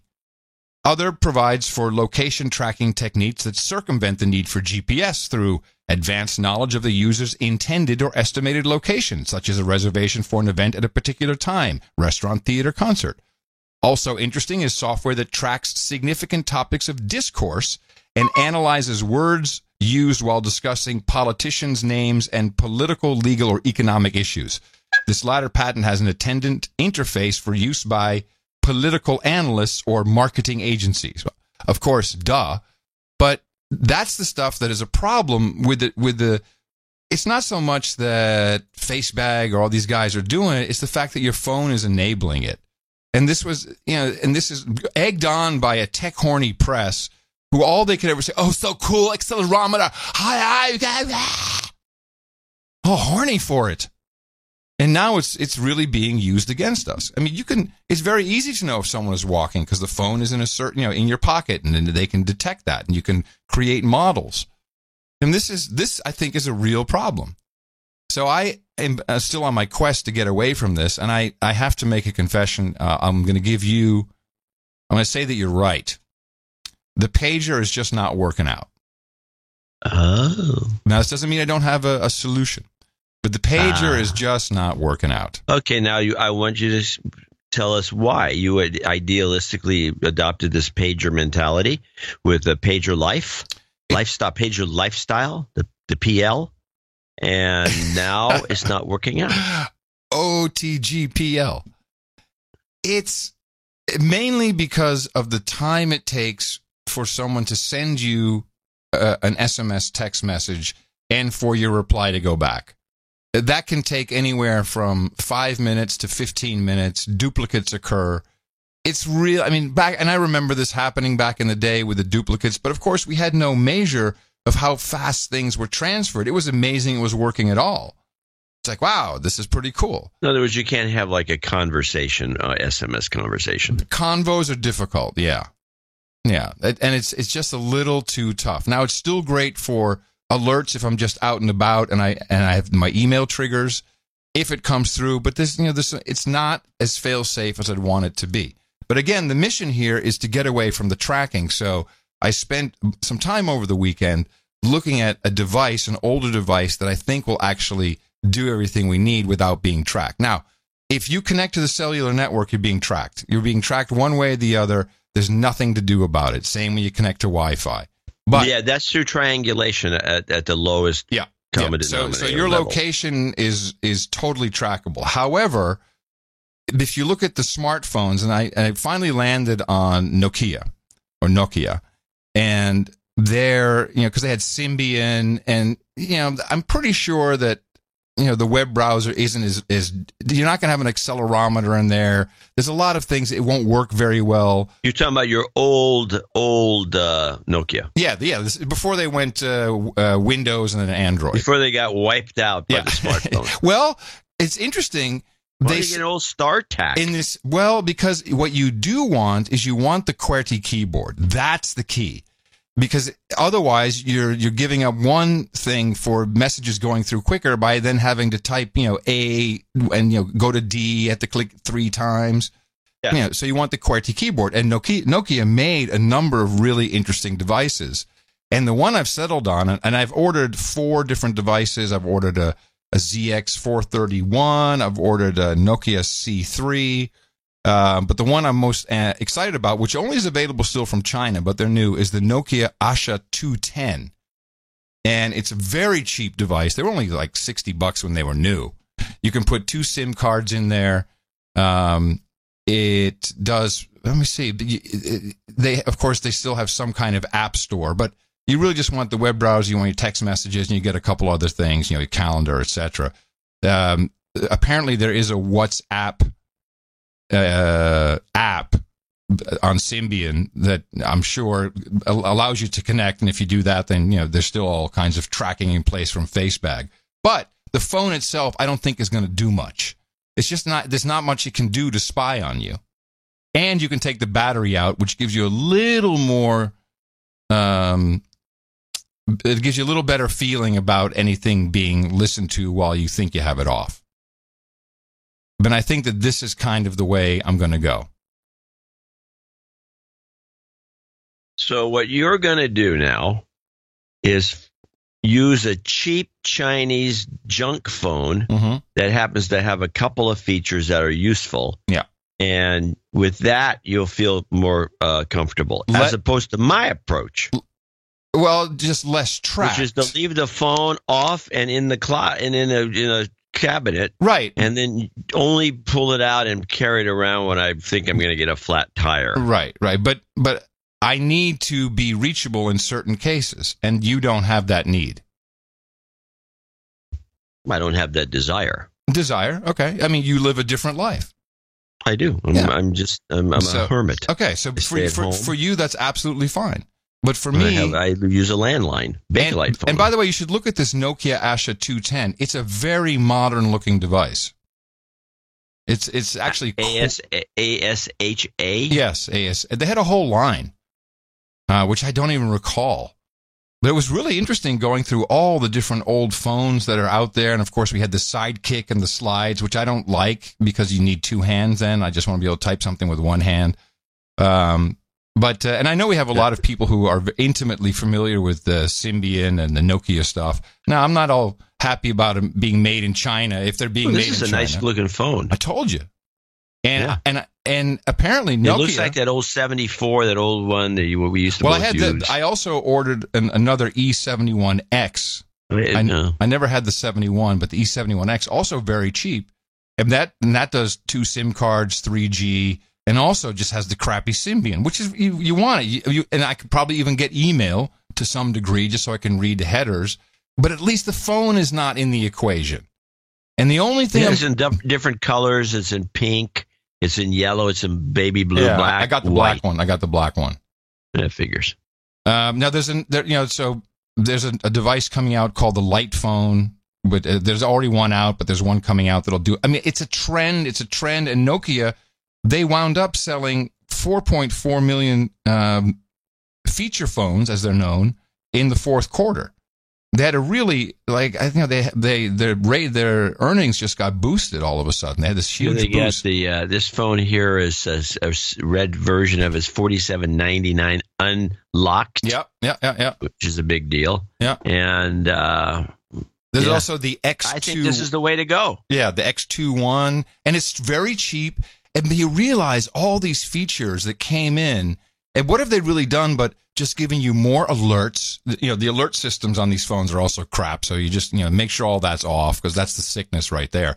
But the smartphones are alerting you all the time, and every app has access to if you're lying down, if you're standing up, all these different things. Now, the only thing that just is... Hold on a second. So here's the original unlocked E63 QWERTY keypad Wi-Fi 3G camera. Yep. 2 megapixels. 2 megapixels is not a lot, but it's enough to take a snapshot. Yeah, you can get stuff with this is a Nokia $29.99. Yeah. And so we're all Why worried... are people paying $1,000 for these phones? They're not using them for anything. And you take that phone, you forcefully throw it on the marble floor, it's just going to be... Honey Badger don't give a crap. These phones, remember how indestructible these phones were? Remember the BlackBerry? People would be driving over it to show how good it was? Yeah. Those days are over. I think now I think you might be onto something. This pager thing, I was not on board. Right, but I can see this being a trend, and why wouldn't we consider, it could still be called the hand job, but why wouldn't we consider making a nice little cute phone that, has just some basic functions that people will want. It'll keep you healthy. It does not protect you from NSA spying, and I'm not delusional, nor is that my mission. I mean, you still want to use the Brave browser on your desktop, and you want to use a VPN, and as much as you can to stop everything. Now, here's another issue with the phones coming up. eSIMs. This is now a big issue in the telecom world. I don't know all the ins and outs of it. But I think Apple started to implement this, and basically there's no agreement in what the protocol should be exactly, but the idea is to remove the concept of having a SIM card, which is your subscriber identifier module, which is really an encryption key. It contains an encryption key so that, that's you, that's the phone number, and it's hardware, and it goes in, and you're set. So these eSIMs, I think, maybe Google really got that going with their Google Fi or whatever that is. So you could switch SIM cards in software. And this, of course, is not a really great idea. Now it just seems like this is open for all kinds of compromise and security issues. Yeah, hacking, exactly. Now the Justice Department's getting involved, so I'm not sure. So buy up your Nokias now, and I'd love to hear from any of our developers out there, dudes named Ben, who know about the Symbian operating system. And it's more just what can these apps do without me knowing it while I'm using the phone? Everything. Well, on these older phones, I don't think so. No, on the older phones, no. Because the phones just don't have the information. Nobody cares. Nobody's going to work on it. So what? This guy's right. They just think you're some old fart with a Symbian phone. The best thing I ever did was getting off the grid. All right, give that guy our old fart with a Symbian phone profile. Another one of those jack-offs. Yeah, probably a special category. So I got a couple of things here that are interesting. I do have this is a very funny, this was done on the CBS Weekend Report on Saturday. And I believe this is where they have some substitute. This is where they try out hosts and anchors. Mm-hmm. They got this lisping black guy. And he, I believe he says something like, people are all jacked up about folding as in closing preschools. This is just a teaser. Listen to it. Still ahead on the CBS Weekend News, new research points to the long-term benefits of full-day preschool. Folding preschools. He said the long-term benefit of folding preschools. Yeah. What does that mean? Well, I have to assume he said something else. But I have listened to this clip over and over again, and what I hear is folding preschools. Still ahead on the CBS Weekend News, new research points to the long-term benefits of full-day preschool. He's probably saying upholding? No. Folding. So there's no up. Okay. So what is he folding? I don't know. I never listened long enough to find out. Sounds vile. I don't like it. So I got another. Now, I don't know if this is the same clip I produced some time ago about the HPV douchebags that come on with promoting their horrible vaccine and then blaming the parents because these kids are dying. I recall something. Yeah. Yeah. Well, this is I believe this is a different version of the same commercial. It's all right. It's guilting parents into getting this is disgusting. Shot. Probably one of the most disgusting campaigns. Yes, because it is it makes me sick, and they're apparently up in Washington State they play it all the time.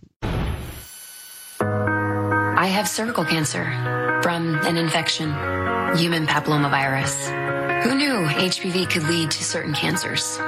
Who knew my risk for HPV would increase as I got older? Who knew that there was something that could have helped protect me from HPV when I was 11 or 12, way before I would even be exposed to it? Did you know, Mom? Dad? Powerful.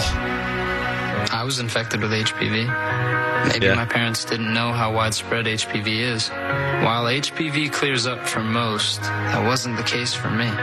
Maybe they didn't know I would end up with cancer because of HPV. Maybe if they had known there was a vaccine to help protect me when I was 11 or 12, maybe my parents just didn't know. All right, Mom. Dad? What will you say? Don't wait. Talk to your child's doctor today. Learn more at hpv.com. It's Macy's. Talk to your child's doctor today. Yeah, a couple of things.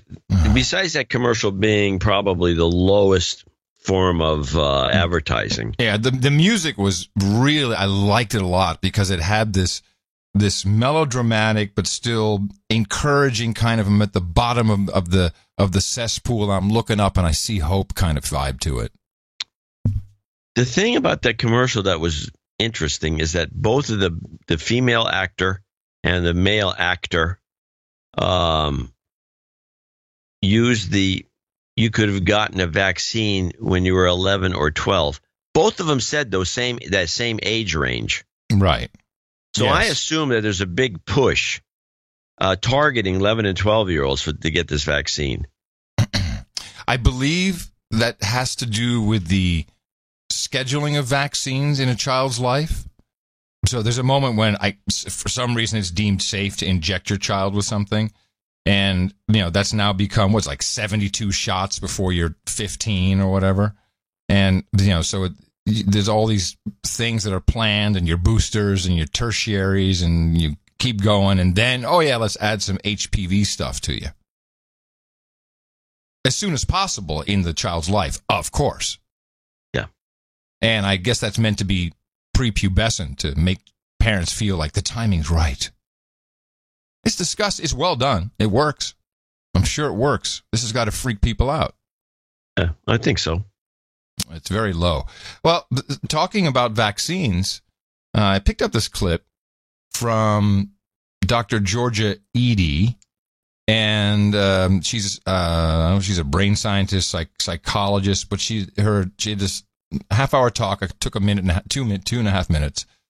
About mental health and how children are entering school programs, or university, I think she even says, and some of them are already on 4 or 5 different SSRIs or have had them in the recent past.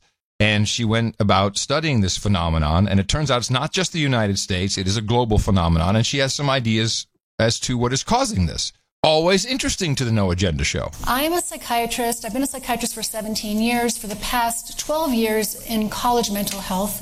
For the first 6 or 7 of those at Harvard, and now at Smith College, a women's college in Western Massachusetts. And what we're noticing across the country in college mental health is really disturbing trend. The first-year students, 18 years old, arriving on campus, more and more of them each year, arriving on campus already taking 2, 3, 4 psychiatric medications. Students coming in for crisis visits every day, panic attacks, self-injurious behaviors, suicidal ideation, professors and deans walking students over on a regular basis, worried about manic behavior or psychosis or anorexia. So what? Were you aware of any of this? No, but I'm not surprised by it. No, and I think it may actually account for the earlier clip that you had where everyone has to walk on, use kid gloves, walk on pins and needles because of these snowflakes. Right, they get triggered, yeah. Because they'll just, at the drop of a hat, will want to kill themselves. Yeah, but that would make sense. But this, crisis appointments? What did she say? Like, there's these moments. I mean, shoot, man. Well, I don't know about you, but when I was in college, even for the short time I was there, I had like panic attack. Like, what's going on? Who am I? What am I doing? I mean, isn't that normal? Is that just a part of growing up? I never had a panic attack ever. No. I don't know whether it's normal or not. I know that it's a jarring experience, but so what? Right, exactly. So what? That's my point. But now we have to have crisis moments, and people have to be on standby. And yeah, it's crazy. Okay, thanks. That's what I wanted to hear. Over on a regular basis, worried about manic behavior or psychosis or anorexia. So what in the world is going on? And what does this mean about our future? So it turns out the trend is actually global. It's not just about college mental health. And it's not just the United States. Now, these numbers are likely underestimates because it's actually very challenging to count people with mental illness around the world. So about 322 million people are estimated to have depression. That's about the same number of people as live in the United States. What a market! That's up 18% in roughly the past decade. Now the number one cause of disability in the world. 800,000 people die per year from suicide, and that's now the number two cause of death. I wish she had said what the number one cause of death was. Is that still traffic accidents, or is it guns? No, traffic accidents isn't even close to opioid. Oh, yeah, opioid. Traffic accidents, like, not even on the list. Yeah, but guns. Guns aren't on the list. Opioids way above guns. I know. I'm just making a folly. I'm making folly. Among young people worldwide. Anxiety disorders also up about 18% in roughly the past decade. And dementia, the numbers are expected to triple by 2050. Why? Why is this happening? Can you guess where she's going with this? Well, I don't know where she's going with it, but I'm guessing she's going to blame it on the drugs themselves.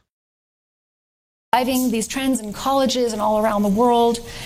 Do we know anything about the root causes is there anything we can do about this, or is this just how it's supposed to be? Well, there are some theories that have been around a long time about what causes these mental health problems. The neurotransmitter deficit theory, stress, trauma, and of course your mother.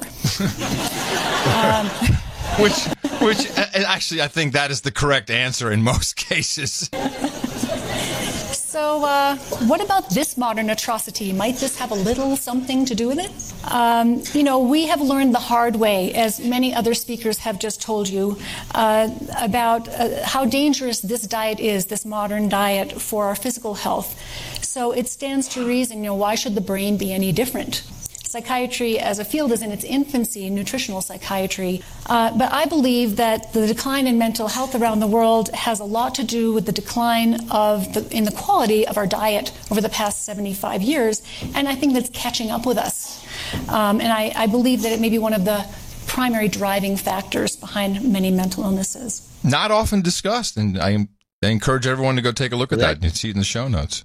That caught me off guard. Yeah. But I believe it might be true. The problem is, I like to know what specifically, because this is all a recent phenomenon. When my parents were raising me, they just ate lots of beef, and potatoes, and really not a lot of vegetable salad once in a while. I know you're not OTG, so you by definition you're OTG, but look around your environment in the world. It's all KFC, McDonald's, Burger King, Wendy's. All of this stuff. People aren't eating food. It's not food. They're eating wood. They're eating wood chips and chemicals. And immediately people, it's sugar. Yeah, it could be all kinds of things. But we had a lot more sugar back in the day, I think. But it was real sugar. It wasn't high fructose. It wasn't all this other crap. Our weed was good. It was all jacked up. But yeah, today's weed is not usable. At least to me. But I think it's very interesting. And of course, the picture that she showed, was just a picture of a bunch of junk food. And really, people eat junk. They just do. I mean, that it's a silent killer. And it's worldwide. Yeah. And it's doing all kinds of weird stuff. What was it? There was another strange survey that I saw. Let me see where that was. Just the idea for this survey. Yeah, here it is. PubMed. Hold on. Let me bring this up. I didn't look at the study, but the abstract was interesting. This is a study about heterosexual college students who hook up with same-sex partners. What? Heterosexual. Why do they do that if they're heterosexual? Well, this is what the study was about. They don't like the girls? Heterosexual. Well, women do this more than men, apparently. Oh, yes. I think we've all noticed that. Abstract. Individuals who identify as heterosexual but engage in same-sex sexual behavior fascinate both researchers and the media. They like to watch. They do. We analyzed the online college social life survey data set of over 24,000 undergraduate students to examine students whose last hookup was with a same-sex partner. 12% of men, 25% of women. So it happens with women twice as much, according to their study. Three types of, latent class analysis revealed 6 distinctive types of heterosexually identified students whose last hookup was with a same-sex partner. 3 types, comprising 60% of the students, could be classified as mostly private sexual experimentation going among those with little prior same-sex experience, including some who did not enjoy the encounter. So, I'm not quite sure first of all, why even do this survey? The whole thing is odd. The whole thing, the world's going to hell in a handbasket. Kinda. And then, it's bad to be a man, It's bad to be an alpha male kind of dude. It's bad. We know this is toxic masculinity. Toxic masculinity. Right? Yeah, right. Right. Right. Well, CNBC proves that this toxic masculinity is not helping if you're a trader, all traders that I know are toxic masculines. Would you agree? I would say yes to that. And there's some female traders, of course, but most of they're toxic masculines. Yeah. And these guys are like, rah, rah, get him, boom, boom, boom, chicks, strippers, rah. Well, it turns out that's not that good. Hedge funds, an industry synonymous with alpha. That's what most of them strive for, alpha or outperformance. But it's also an industry spearheaded by a certain stereotype. Straight out of central casting, the alpha males. A new study asks, do alpha males, or those with higher testosterone levels, deliver better returns? Research conducted here at the University of Central Florida and Singapore Management University found that hedge fund managers with higher testosterone levels tend to underperform those with lower testosterone levels by 5.8% each year on average. The distance between them. Researcher Yan Liu used hedge fund managers' facial dimensions as a proxy for their testosterone levels. This was very interesting to me. This particular bull part. Crap. This is bull crap. Yeah, CNBC. I mean, it's the NBC News CNBC, Network. Part of the NBC family. They all hate men. Clearly. And how can you... So apparently they measured testosterone levels by face dimensions. Yeah. How does that work? Well, I don't know, but... I mean, you get a bigger head if you're shooting up steroids. Maybe face bag is now going to be... Tag me is low T. Studied images of over 3,000 hedge fund managers, all male. She used this square tool to measure the facial ratio to determine their testosterone levels. Liu's report cites other studies showing the facial width to height ratio as a reliable cue to masculine behaviors. Liu also found that high T levels in a firm's figurehead made it more likely the fund would close. We found like the high level of testosterone can, for human beings, can bring to the aggression, fearlessness, risk-taking, and all ecocentrism. And then these features can also lead to the unethical behavior. Other studies have found that testosterone has been beneficial in certain jobs, namely for CEOs and high-frequency traders. But for better returns in the hedge fund world, Liu advises investors to avoid alpha male managers. Avoid alpha male managers. High-speed traders aren't doing it because they're all hyped up on roids. No, it's computers. It's done by a computer. I know. I was going to mention that and made the report kind of ridiculous. Yeah, that ruined it.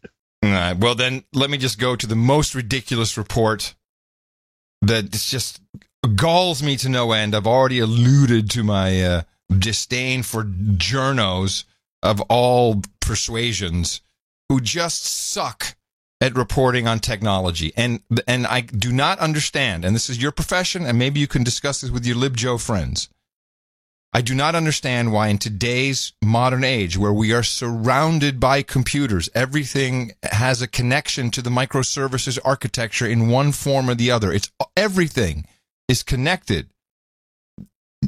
You need to report and tell us what is actually going on instead of resorting to lame words and abbreviations. If you were one of the millions of Americans who tried to file your federal tax return electronically on Tuesday but couldn't, you might be wondering what happened. NPR's Brian Naylor reports we now have a better idea of what caused the snafu.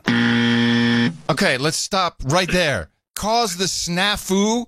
Snafu stands for situation normal all fucked up. What does that have to do with this story? Oh, it has nothing to do with it. He just threw the word in because he liked it. Yeah, because it's a technology story. So we'll just throw in some semi-tech stories. Yeah, that's what engineers say. It's snafu. It's not just a snafu. This is our federal tax dollar system that is stealing our money. The problem arose in the early hours of Tuesday morning, the busiest day of the tax year for the IRS. According to the agency, a piece of hardware went down connected to the IRS's master file, the core processing system that holds all taxpayer information. The glitch meant other applications. You cannot use the word glitch anymore in 2018. It's not okay. Do you understand what happened? Do you actually know what happened here, John? Do I? From this report? No, of course not. It was a glitch. And just throws in the word glitch. I mean, if you're a serious... This is NPR. If you're a serious journalist, you need to really just explain what happened here. But no, we just use the term glitch. The glitch meant other applications couldn't access the master file data. The issue was fixed about 11 hours later, the IRS says, and the agency was able to accept tax returns again. The delay was an inconvenience for taxpayers and a high-profile embarrassment for the agency. So then they go on with this story to reveal the true nature of the glitch and what this is really all about. But don't even realize that's actually the story. But it didn't really come as a surprise. Here's IRS official Jeffrey Tribbiano testifying before a House Oversight Subcommittee last October. We are concerned that the risk of a catastrophic system failure is increasing as our infrastructure continues to age. Former IRS Commissioner John Koskinen says the computer glitch was the predictable consequence of years of congressional budget cuts, which in turn led to significant staff cutbacks. The budget has been continually under pressure for the last 8 years, even though we have almost 20,000 fewer employees and 10 million more taxpayers. So sooner or later, something's going to give. They just want more money. Yeah, it's all that it's about. And we warned about this. How about someone go investigate said glitch to see if they didn't, if this was not self snafu? Can I kind of maybe ask a rhetorical question? Please. How do computers work in the market? In other words, does a computer that can do, let's say, a certain amount of processing, we'll call it X amount of processing. Mm-hmm. That computer, let's say it costs $1,000 for this computer that can do X amount of processing. 2 years later, does that computer cost more money? Oh, because you already have it, you mean? No. If you wanted to buy a computer that had the same power 2 years later. No. In fact, it should be half the price. Yeah. So all the extra processing and everything should have been going down in price every year. So these massive systems should never cost more than they originally cost. Well, because of the nature of the business. Hard disks, they've dropped to I can buy 5 terabytes. Yes, for but $50. but I would say that the licensing fees have probably increased over time. Don't they write their own code at the IRS? No, man. They bring in Oracle people and IBM people, and this is all. Oh, no. It's a huge money maker. Hey, bro, let's bring in this system. I think it's a scam. The taxpayers are getting ripped off. Yeah. Yeah, they are. They don't need more money. But I would really like them to get a lot more money so that they can really mess it up. Because that's what happens. Could you imagine if the new IRS, where we fixed everything, and it's just like the Obamacare website? It'd be great. I could do with a little less taxes. All right. I think you made your point. All right. Let's get a couple stories out of the way. I think the murdering grandma story is my favorite this week. I don't think I've heard this one, murdering grandma. Yeah. We're going to turn next tonight to the fugitive grandmother possibly facing the death penalty. She's wanted in 2 murders. Lois Reese leading police on a nationwide manhunt for nearly a month now. Authorities following a trail of surveillance. Tonight you'll hear the audio and where she was captured. Here's ABC's Marcus Moore. You'd hardly know it from her smile, but Lois Reese was one of the most wanted fugitives in the country, on the run for nearly a month. Last night, a manager at a restaurant in South Padre Island, Texas, spotted the 56-year-old grandmother. U.S. Marshals cuffing her without incident at this neighboring restaurant, and that smile barely diminished. She looks like anybody's mother or grandmother, yet she's an absolute cold-blooded murderer. Would you take 35 cents just to keep going on down to the next stage? Reese's initial getaway plan seemingly captured at this gas station, right after police say she shot and killed her husband, David, in Minnesota. Later spotted at this Iowa casino. Authorities believe the alleged gambling addict then drove to Fort Myers, Florida, befriending Pamela Hutchinson, allegedly murdering the 59-year-old who police described as a lookalike and taking her credit cards and ID. Police say Reese also stole Hutchinson's white Acura, seen in this surveillance video, allegedly using it to travel to South Texas, where a deadly cross-country run from justice came to an end just miles from Mexico. And tonight, as the charges mount against her, Reese could end up facing the death penalty. David.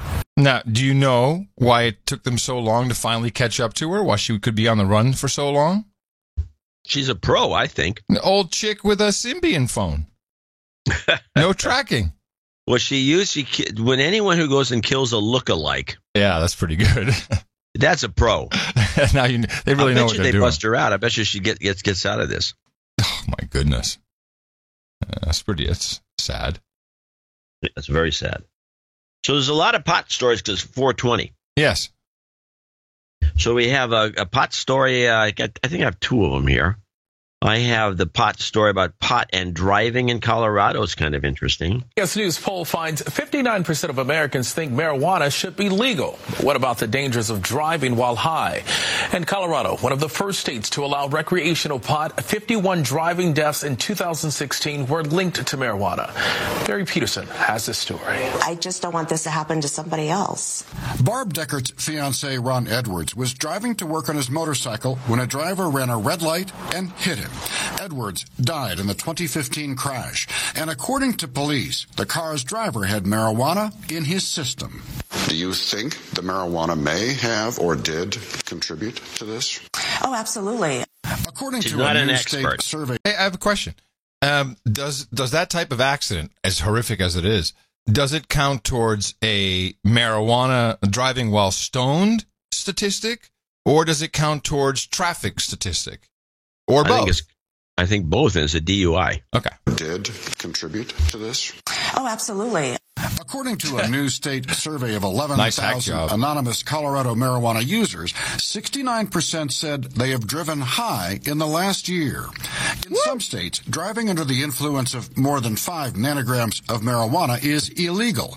But here's the reality. Measuring impairment is complicated. There is no science behind an exact number of impairment. Colorado Traffic Safety Resource Prosecutor Jennifer Knutson. With alcohol, we have accepted ranges of dissipation, and we can kind of tell, 1 drink equals this. With other drugs, there's no such thing. You could have 3 marijuana cigarettes, but it might affect you differently if you're a regular user than if you've come from out of state and this is your first time. Absolutely. Colorado is in the middle of a pilot program examining oral fluid testing devices. Knutson showed us an example. So this is your market tip. My market a company that comes out with a testing device. Yeah. What was the name of the company? They never missaid. Now, that's not much of a tip. No, the idea is the tip. Okay. Now, along the same lines, I think the Democrats are pulling a fast one. Well, it seems like everyone's all in for weed these days, all of a sudden. Yeah, so let's listen to Schumer's ploy. The news anchor Kristen Z is here with more on that. Kristen. Yeah, recreational marijuana is allowed here in California, 8 other states, and the District of Columbia. You see them highlighted here in green. 20 other states allow only medicinal marijuana. You see them in blue. And, of course, federal law still bans marijuana. That's why SFO tweeted this morning today, TSA screens for aviation threats, but also law violations.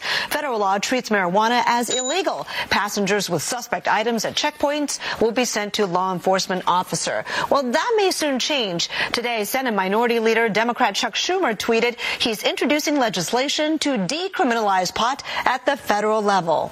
At the federal level, this means that federal agents will not be arresting people, trying people for use of marijuana.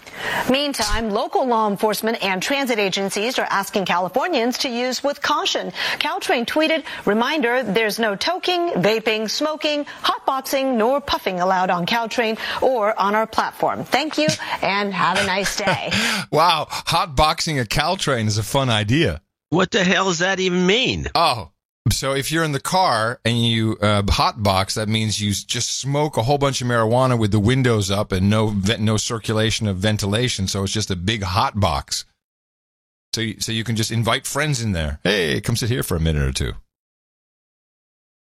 How does that work on a train platform? Oh, I don't think she meant in the actual train. Hotbox the whole train car. Oh, that'd be fun. Hence my point. So here's what's going on. This Schumer is giving the hint. He's going to put some legislation that won't get passed. No. But it's not going to get passed because of the Republicans. Yes. And so what they're going to do is they're going to set the Republicans up. Yeah, they make them look like a-holes for being anti-weed. Yeah, we already know the stat that 56% or 59% of the American public want it is legalized. Yeah. And now you have these asshole Republicans who are going to end up eating crap because Schumer's going to push this through, and these guys are all going to feel obliged to vote no, and then they're going to be called out for it to say, hey, these old-fashioned farts, these guys are losers. Vote Democrat. This is just obvious. Do they not? Do you think they don't see this one coming? Because it's, as you would say, coming down Broadway. I mean, it's very obvious. Down Broadway. It's coming down Broadway, baby. I think a few of them see it, but Schumer has to put the way it would work, and I think you're right, is he would have to put something into the legislation that would be so offensive that it wouldn't necessarily be about the weed itself. There's always some other little gotcha they put in there. I don't think he has to. I disagree with this. Just decriminalizing weed nationwide. And why could the Republicans not be on board with that? Because all the DEA guys and all the law enforcement experts and everybody's going to come out and they're all Republicans and they're going to say, you can't vote for this. It's going to ruin the country. We're all going to be just a bunch of dope fiends. Because Trump seems more pro now. Jeff Sessions is definitely not. Yeah, we know. But he doesn't get to vote. I just think this is a setup. Yeah, well, I'm just trying to think why wouldn't Republicans? Because I think you kind of keep missing the point. Yeah. Which is Republicans are idiots. Okay. You yourself. Yeah, you're right. What am I thinking?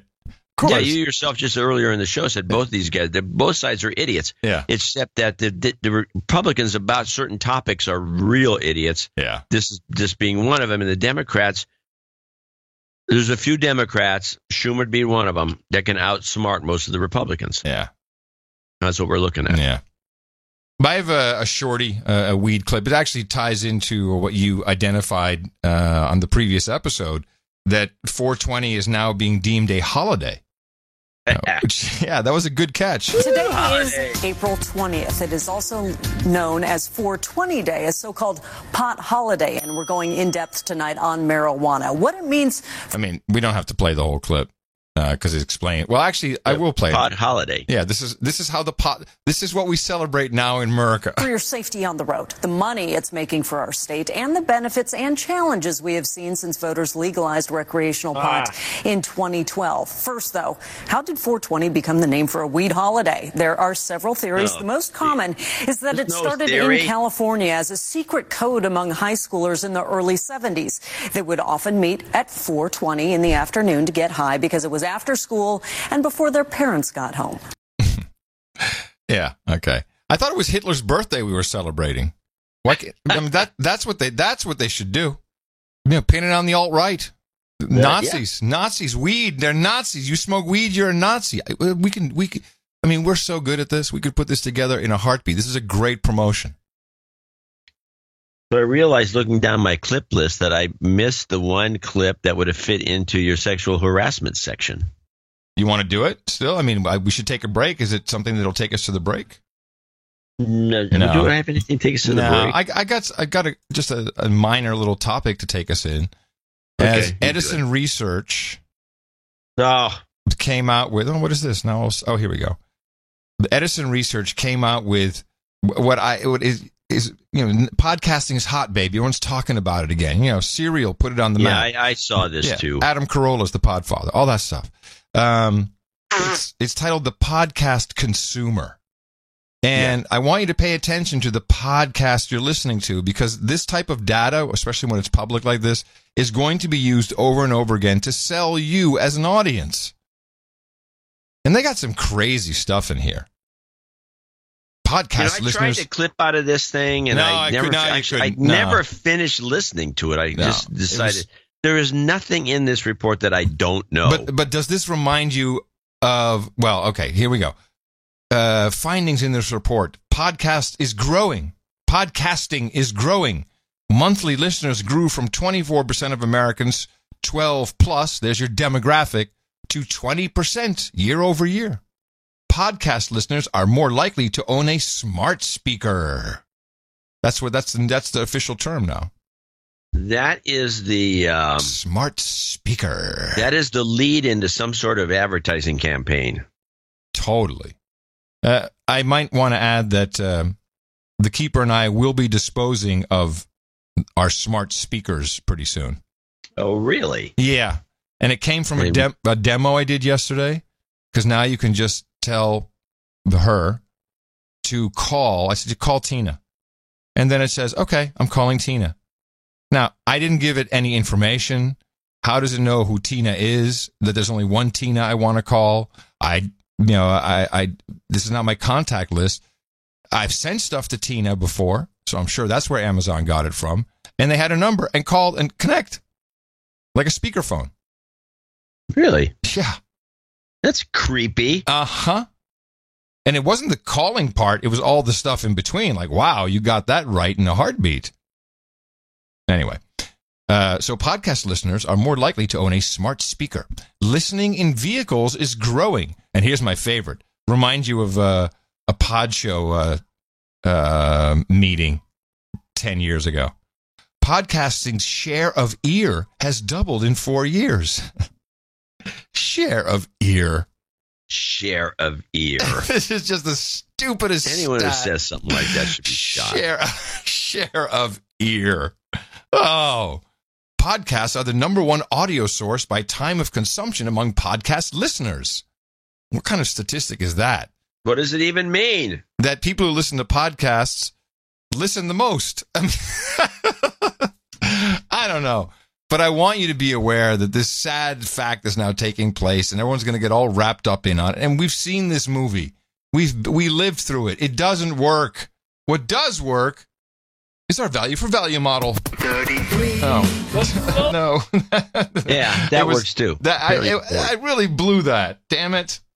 Yeah, you had it timed out. You were going to nail it. I'm going to show my support by donating to No Agenda. Imagine all the people who could do that. Oh yeah, that'd be fab. Yeah, on No Agenda. classic Curry no agenda move. So I'm wondering, the spreadsheet's got all the checks because they're right there. Yeah. Dame Amanda. Yeah. Baron Mark Tanner. Yeah. Where is, I will send a note, of course, to the back office. Where is the 12345 check from, which I'm just going to assume I'm not going to put it in for the next one. You guys can deal with the books later. From Sir Donald Borowski of the Fire Bottles Baron of Spokane County in Spokane Valley, Washington, WA6OMI. There's a discrepancy in the accounting. Yeah. Well, this is a problem. Somebody must have run off with the money. So he's a little note because he's a member of the United Federation of Planets, and thus we have to read his note. But he says he got nothing to say this month. NJNK, cheers and beers. So that's that. And then, thank you very much. Onward to Daniel Lind, came in with $100.27. Hi, John and Adam. I would like to request that F Cancer, Remember My Father. Going to put that at the end for you. And passing away 2 years ago, so we need to account for that. Anonymous, $100. He needs Jobs Karma. We'll put that in there with that. Patrick Brandon in Bakersfield, California, 8686. Sir Carl Heberger in Rochester, New York, 80. Carl with a K. Sir Brian Kaufman in Scottsdale, Arizona, 7575. I should have sent a note in. Who else? Christopher? No. Dame Amanda did. Sir Mark Robertson, Baron Haggis, 75 even.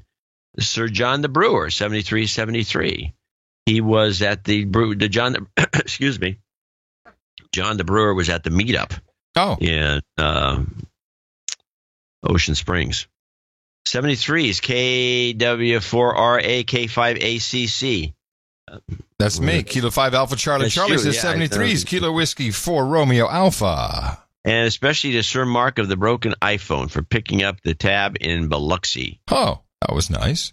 Yeah. Actually, Sir Mark of the Broken iPhone picked up the tab for everybody. Oh, that's super nice. Should have been credited a couple $100 or something. Hey, but Sir John the Brewer is Kilo Golf 5 Zulu Foxtrot Alpha. I don't know who KW4RA is. Yeah, because what's your call sign? K6? KJ6. Liquid natural gas, LNG. KJ6 LNG. All right. Yeah. Kevin Johnson, 6 LNG, liquid natural gas. Gotcha. 73s, my friend. Oh, good buddy. 73s to you. 73s to everybody. 73s, OM. Christopher Martin is another ham, WA7C. Is that an I think? I am in Olympia, Washington. Yeah.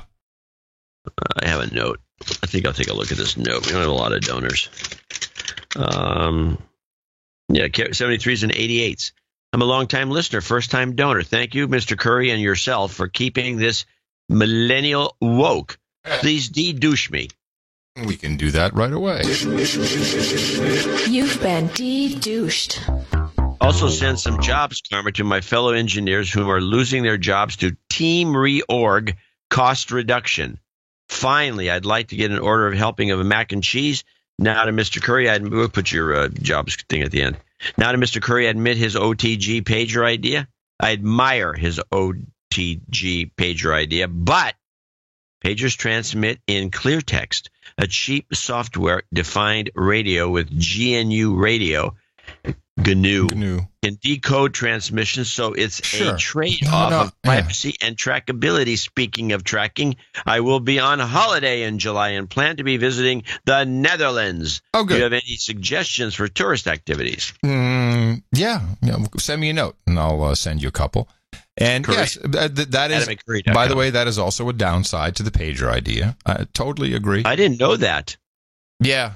That it's really just like a it's kind of like a catch system, so it's just looking for its cap code to come by. It's always receiving, and then it sees it and goes, this is for me, and sucks in that one particular message and then reports that it has a new message. And sending back is basically doing the reverse. So yeah, it's completely clear text. There seems to be like a pretty big fire going on here at my old place, which I can see from here. It's like your old place is on fire. Yeah, these guys 4 fire cannot trucks. keep up on the database. They're burning down the wrong place. You got hey, over here, guys. All right, sorry. Okay, that was Sir Brian, right? Yeah. Where am I? Yeah. Sir Mark Robertson, Baronet. Oh, that's Baronet Haggis. We got him. Sir John the Brewer, we got him. Christopher Martin, WA7, we got him. Jeez. Sir Dirtbag Dave comes in, $69.99 from Concord, California. Dame Amanda of the Northeast comes in from Vernon Rockville, Connecticut, $69.69. She sends a note in. I'll read it because you didn't get enough donations, so you're stuck. Dear AC's JCD, I sent in 2 donations 2 weeks ago, but show 1024 was so fabulous that I just had to contribute more value for value. Huh? Thank you. That's the kind of compliment we're looking for. We love that. Yep. Okay. Where was I? Dame. Where's Dame? Where's the Dame? Dame. Okay. Then Baron Mark Tanner, 6666. Donald Napier, probably, 6660. Alexandra Rosenman. Oh, Tom Starkweather's her boyfriend. He introduced me to your show some time ago. Hungry College Kids, okay? Thanks for your work. Sir Jonathan of the Double-Bladed Paddle, St. Louis, Missouri, 5510. Not sure. I don't know. I'm losing track of these things. Jamie Graham, $55. And then also needs an F cancer for Jamie's uncle Gil. Or Jill. Gil. Dame Jamie. Oh. Yes. Rare breed preservationist. Dame Jamie. Yes. Andrew Benz, 505 from Imperial Mara, Missouri. And then the following people are $50 donors. There's not a lot of them. Daniel LeBoy in Bath, Michigan. Brandon Menk in Tempe, Arizona. Sir Patrick Maycomb in New York City.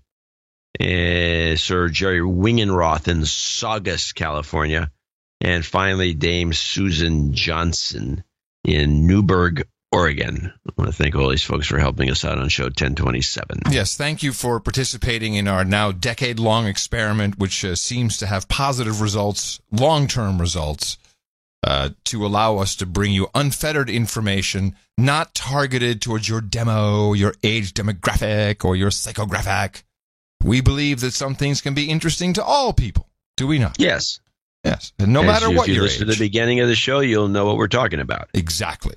So we want to thank everyone who also came in under $50 under that level for reasons of anonymity, or if they're on one of our multiple programs, it's always in the newsletter. Please sign up for the newsletter, noagendashow.com. Any place where there's an archive, we always have a link to sign up to the newsletter. It's a fantastic product. And please donate, because otherwise John's going to keep putting those damn kitten pictures in there. And it's going too far.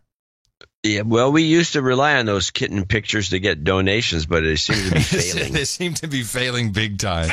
Yeah. Jobs, and jobs. Let's vote for jobs. You've got karma.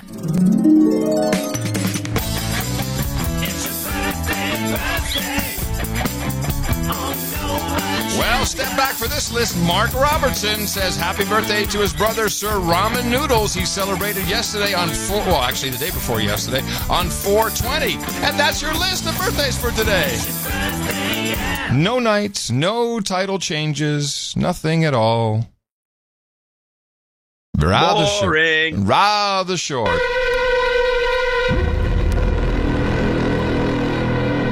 Attention all human resources. No entry. Second half of show. Second half of show. Yeah, I just could not pass up the opportunity, as we were both, I would say, under attack over the weekend, under email and Twitter attack, and people telling us we've made the biggest mistake in our lives. We are in error. You know what you're talking about. And these are people that don't listen to the show. I'm sure of it. Must be. I don't even know if they're real people. It seemed to be some sort of a campaign. I received identical messages that you did. I didn't say it on the email because I was having too much fun watching you get triggered by it. You really don't like it when people send you nut job videos. I just block them. You replied and you're like, why? Why are they targeting me? Well, I was whining about it, yeah. You were. And this is regarding the story about Allison Mack, the actress who has been part of a sex cult. NXIVM. And, I'm going to play the report. Actually, this is a pretty decent report because it brings in the other, there are some other famous, quasi-famous people in here. Catherine Oxenberg, who was on Dynasty for many years. And let's just listen to the report as a backgrounder. Allison Mack found fame on Smallville as a teen with a crush on young Superman. Today she was in court accused of sex trafficking. Prosecutors say she was helping alleged cult leader Keith Raniere recruit women who would eventually become his sex slaves. Mack barely said a word as the judge read the charges. Tonight we spoke with the former longtime girlfriend of Raniere, who was accused of leading the cult called NXIVM. I'm confident that on some level that Keith and Nancy in the inner circle convinced Allison that these kind of exercises and processes were going to elevate these women to a higher level of awareness and strength. And I'm willing to bet that Allison kind of bought into that concept. And Allison probably doesn't think right at this moment that anything that she did was possibly abusive. Prosecutors say under the guise of a women's self-help and empowerment group, the Albany-based organization that calls itself NXIVM was seducing women to abandon their old lives and come join the cult. Some women were even branded with Raniere's initials after joining. Mack, a business partner and so-called slave master, was said to be second in command. It's very upsetting and nauseating to me. Stanley Zareff says his dear friend's daughter is one of the victims who got sucked into the clutches of this secret society. That friend, actress Catherine Oxenberg, both Oxenberg and Raniere's ex-girlfriend, spoke outside court last week after the 57-year-old Raniere was arraigned. This is a very personal fight for me. He is where he deserves to be, behind bars, for the rest of his life. And I think that this is just the beginning of what needs to happen to stop this reign of terror that Keith Raniere and NXIVM has. And prosecutors are calling the group a cult and a pyramid scheme and are asking for any other potential victims to come forward. Say what? Make up your mind. Yeah, about what it is? Yeah. Yeah. Well, the white rabbit that is QAnon has tapped into this story. See, this is so QAnon is a trigger. Yeah, for you, for me, because there's bullshit. Nothing good that comes of it. No, it's just some bull crapper. Some guy who's really good at bull crapping. He's really good at it, and he gets all these people worked up about stuff that is to an extreme. Yeah. And they're connecting. Me worked up too. Yeah, they're connecting the Standard Hotel. They're connecting. It's Pizzagate. It's Obama is eating children. I mean, it's really it's. And I put all these links in the show notes. These are very seriously researched things.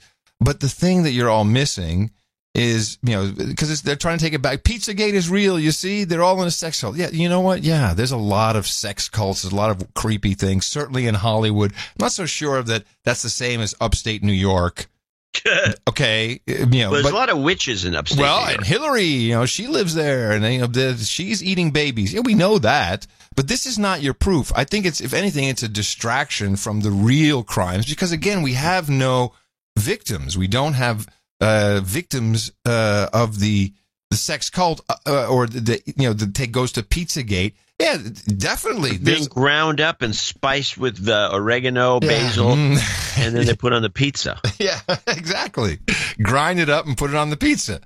Well, I have But let me just finish. Well, I just want to say I'm saying this. I'm not telling you to play anything, but I do have a clip that I want to play before you leave the segment. Okay, good. Got it. I've been researching pedophile rings for a long time. And I've gotten into trouble over it. Burned down my show, burned down the radio station, pulled the radio license. Station. Let's back up and we have a lot of people that probably never heard this story. You might as well tell it again. It was regarding the highest official in the justice system in the Netherlands. I can't remember his name now with a D. Joris. It'll come. The troll room will know. Deming. There we go. Deming. And there were actual victims who were speaking out against his pedophilia, and people were getting thrown in jail who were onto him and knew what he was doing, and there was ample reporting by pretty respectable journalists / magazines for that type of story. And this whole thing got completely shut down through the justice system itself because it's rife. It's rife with creeps. And the Catholic Church. I mean, which priest has gone to jail? There are real things that are really sad and bad and wrong, and you're all like following this Q guy to try and figure out if Obama's eating babies with Hillary. We need you need some actual victims, not just the members of the cult, because there's all kinds of that's like Scientology. There's all kinds of weird things. Hey man, let's do some DNA testing on the sausage put on the pizzas. The only thing that I think is interesting, or an interesting correlation, is the branding. Because if you recall, was it Catherine Fitz? Is that her name? The one who says she was an MK Ultra sex slave. Was she branded? Yeah. Yeah, but she was branded. So this appears to be, there's some correlation there. But, stop sending us this stuff because find some victims, then I'll be really interested. But I just don't see it here. But yeah, Hollywood entertainment. Well, let's get back to your story. You didn't finish it for the new listeners, and then we have a few. Oh, well, I started talking about this story on the air on Arrow Classic Rock. And all of a sudden, the law firm Blackstone Group, something. I mean, they are the real bad actors. And within 10 days, the government said, we're pulling your license. I got, of course, fired after 2 days. This thing went viral. You can still find it on YouTube. And it just became an incredible mess, and the station shut down. Gone. Wasn't it burned to the ground? Well, metaphorically speaking, there was no actual fire. You kind of made that up along the way, and I liked it. There was no actual fire. But the guy, all his funding was pulled. His license was pulled first, and all his investors pulled out, so he couldn't even reboot. It was a very interesting period, and I was glad I was living in London. When you decided, I'm going to invent podcasting, and I'm going to not be. You can't. What are you going to? Well, now of course they are trying to burn down your old place, which you just said. I got to tell you, I just looked out the window, and how often you'll see the fire trucks, but I see the hoses hooked up to the fire hydrants. So there's a real fire going on. Huh. Well, the joke's on them. I live here. Gosh darn it! Exactly. All right. So I'll just say before we're not closing out the segment. I'll just say I'm very open, but please don't send me these lists of links and how they link. Send me some victims. Send me a victim, and then I'll be interested. You have no victims. Look at Dutroux and those crazy guys. Look at the Isle of Jersey. That's real, with real victims and real dead bodies. Show me a dead body, and then I'll be interested. Otherwise, you're just wasting your time. So this Missouri governor is getting under fire. He's a creep. He's apparently an S&M dom of some sort. I haven't heard about this. Who is this guy? Another fun actor. They're trying to get him to quit, but I mean, now they've got some really bogus charge about him using a mailing list illegally. So out he should go, even though it's a mailing list he developed. But play this Missouri clip.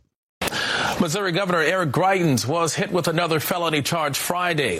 While there are growing calls for Greitens to resign, the governor says he's the victim of a smear campaign. Kenneth Craig has the latest details. There was no sign of Missouri Governor Eric Greitens in public Saturday as the Republican, once considered a rising GOP star, faces his second felony charge during his first term in office. The latest charge accuses Greitens of attempting to raise funds for his 2016 gubernatorial campaign by allegedly tapping into the donor database of a veterans charity, a charity he founded. We knew how many people were counting on us to win this election. Greitens, a former Navy SEAL and Rhodes Scholar, was already set to go to trial next month for allegedly snapping a non-consensual photo of a partially nude and blindfolded woman with whom he had an affair before he took office. That woman's husband secretly recorded her describing the incident. Used some sort of tape, I don't know what it was, and taped my hands to these rings. And then put a blindfold on me. A report released from a bipartisan House investigation detailed accusations of unwanted sexual encounters that included spanking, slapping, and calling her derogatory names. Wait a minute. This, I don't know, man. This sounds like a relationship gone bad. Yeah, now it's hashtag Me Too, unwanted spanking. Isn't that kind of how the game is played? Oh, don't spank me. Oh, we're sex obsessed. This is why it's going to hell in a handbasket. This is why I keep telling Tina. I said every show on television needs to have one, compassionate sex scene or some compassion and love. You got to have the idea that sex is taking place. No, so it's mostly punchlines. Yeah, exactly. It's good for people. If not always crazy stuff. Not always. Sometimes. A dabble. And I got some Syria. Close the segment. Yeah. Oh, okay. I don't even remember. Oh, second half. I'm just closing it. Okay, we're done. Yeah, with that. What do you got on Syria? I got on Syria. Let me see. Well, you might as well start with mine then. Rolling with attacking Syria. Weird PBS clip. This is from during the attack. I want to comment on this clip. President Trump tweeted this morning, the missiles are coming. Let's say we do go forward. What are the options for the U.S.? Well, I think the first thing to consider here is that the options will flow from the purpose of the attack. Meaning what we want to get out of it. The objectives, right? And these have to come from a very deliberate process inside the Situation Room, led by National Security Advisor Bolton, and ultimately approved by the President. So once the objectives are set, and here I imagine the objectives are reasonably simple, and that is to punish those responsible for this particular attack, to impose costs, and by way of those costs, attempt to deter future attacks. And if that's the objective, from that flows tasks to the intelligence community, tasks to the diplomatic community, and tasks to the military. Okay.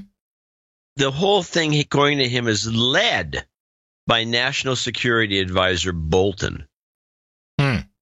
Why? Why does he lead this? Isn't this shouldn't the Joint Chiefs of military Staff operation? Yeah, head of the Army or somebody, or or General Dynamics or anybody? Why Bolton? Bolton's a national security advisor. I can tell you why. Because Bolton is being set up as the fall guy.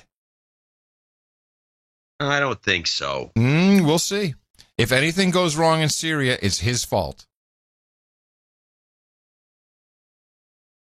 Well, okay, I'm not going to argue it.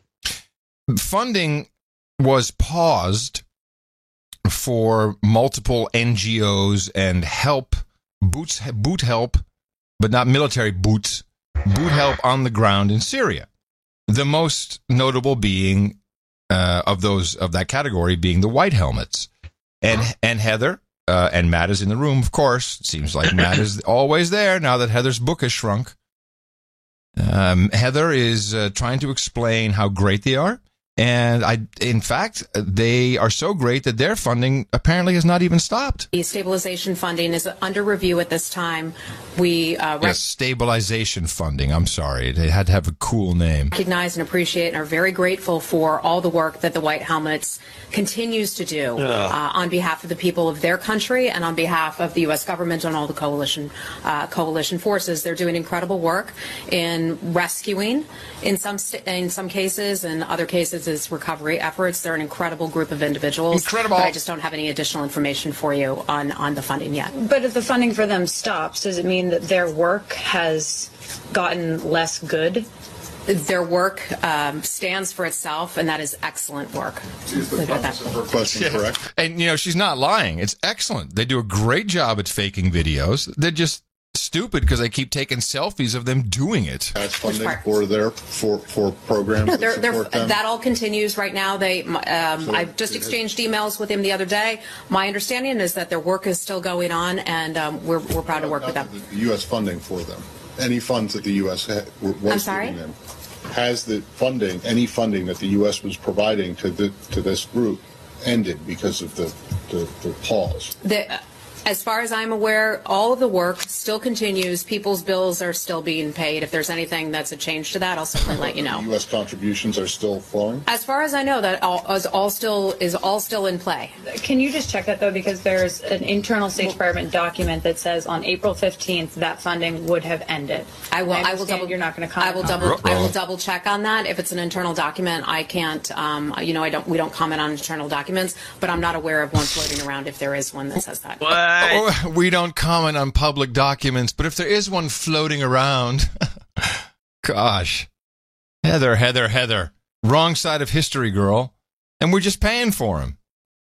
I guess we knew that. Did we know that we were paying for them? Their bills are being the British were paying for them. Well, everyone's paying for them. She said, as far as I know, everyone's bills are being paid. These guys have been busted out more than a few times as a bunch of fakes.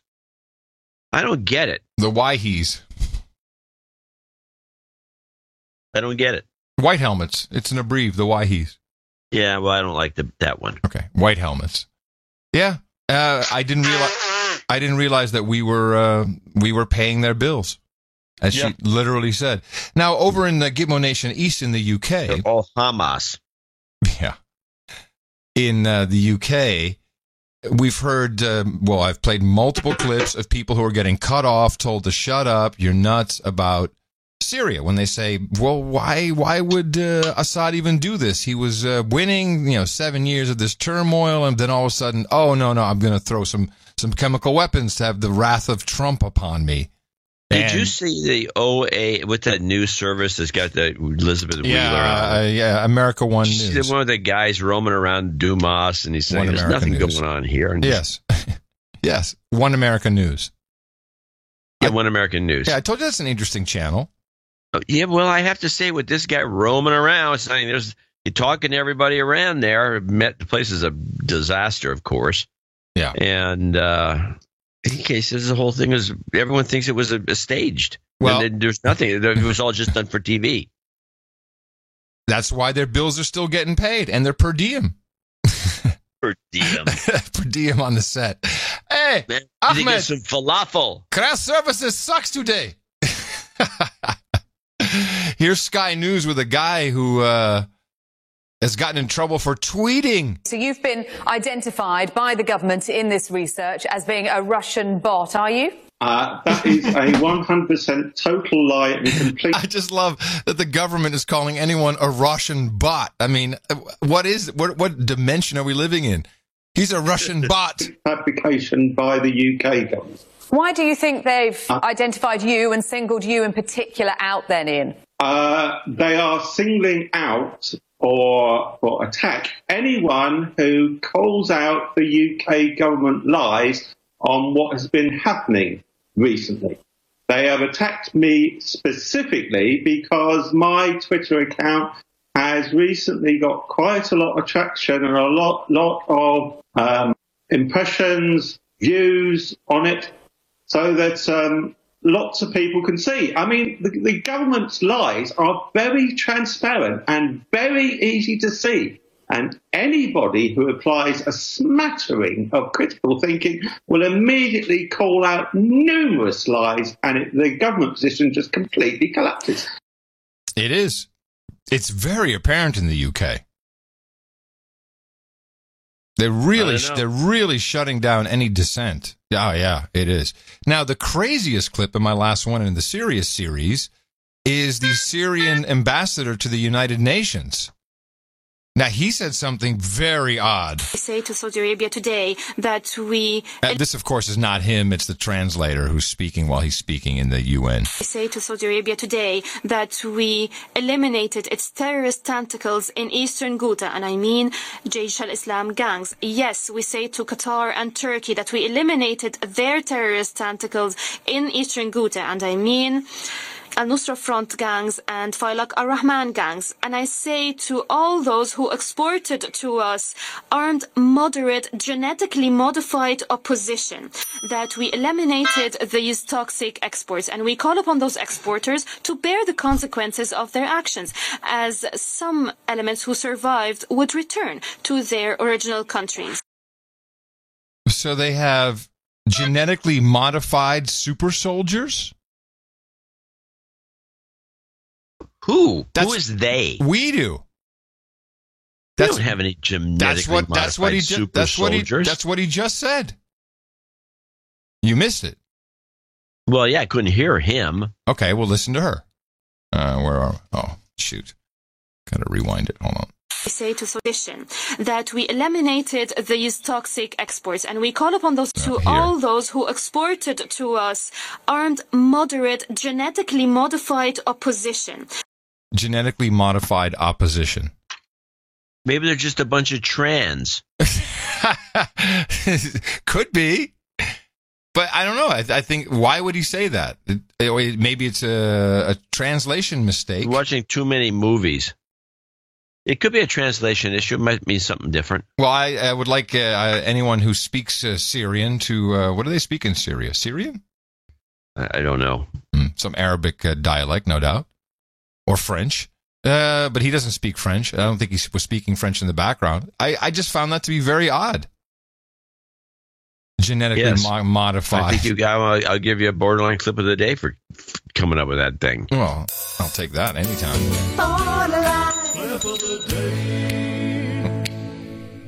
All right, what you got to play us out? Well, I got a few things there that any of them would work. There's another school situation, which I thought was kind of interesting. Well, let's play this while I look for a better one. Put your hands up. Listen closely, and you can hear the panic today as police cleared classrooms. Everything is fine. Anybody hurt? Students at Forest High School in Central Florida were just about to join their peers across the country, walking out of school to protest gun violence when the issue hit home. Just after 8:30 a.m., police say that 19-year-old Sky Boucher, who didn't attend classes here, managed to get into the main building with a gun and open fire on a 17-year-old student. Anything you want to say to him and his family? Sorry. School resource officer Deputy Jim Long was there in 3 minutes and took the accused gunman into custody. That man, in my eyes, is a hero. Okay. I didn't hear about But the way he says it, it makes it sound like the shooter. like that he was a hero? Yeah, I can see where you get that. It wouldn't do very well in the Amazon Translate API, that's for sure. No, he said that the gun shooter is a hero. Right. Okay, I have my last clip, which is the part of the sexual harassment series. And all I could think about the whole time they played this is about maids. They did a whole special on, I think it was ABC, on maids and housekeepers in the hotels constantly being harassed by half-naked guys. Did they mention Al Gore at all? That's all I could think about. And they never mention Al Gore, who was busted for this, ever. In fact, nobody even talks about Al Gore being one of these creeps on any of these shows. But let's listen to it, and as you listen to it, you'll think Al Gore. Housekeeping. There was a silent, invisible force of workers tonight. Messages from room cleaners, housekeepers, asking us to tell their story. Every time that I'm going to their room, I say, oh my God, what's going to happen today? 1.5 million of them, 88% female. And they tell us for everyone who speaks, so many more are just too afraid of getting fired. Was completely naked and told me, welcome. He took off his robe. We met Estella, who says we have no idea what housekeepers face, telling us about one male guest who asked her for extra towels. I ring the bell many times. Nobody. I was thinking, oh, he's not here. get the towels, fold it nicely, put it in the bottle. He was waiting there. He was not. I said, what? My legs shaking. She says she got a sense some people thought she was overreacting. The problem is that the guests think that we are included in the price, the hotel price, and the amenities. Hi. This is Yetmira, who shows us the daily athletic challenge. We have to do 14 rooms a day, 14 bathrooms. It's very, very hard work. She always follows her training to knock 3 times, speak loudly, never surprise a guest, but admits to being wary of what might be on the other side. You have a guest half naked and it's just waiting behind the door and you don't know.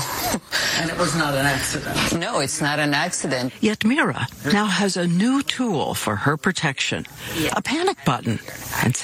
Oh, that's too bad. I thought perfect opportunity for your hula skirt on fire thing, electric hula skirt. Do it. Man, men are good jolt. Men are douchebags. Well, on today's show, they are. Oh, my goodness. That's horrible. It is. Doesn't surprise me. We're maids. Look, but they should have called Al Gore out. That's just bull crap. But anyway. Land of the happy ending. All right. Yes. Good one. A happy ending indeed for this show. No idea what it's. Pretty big fire over there at the old place, so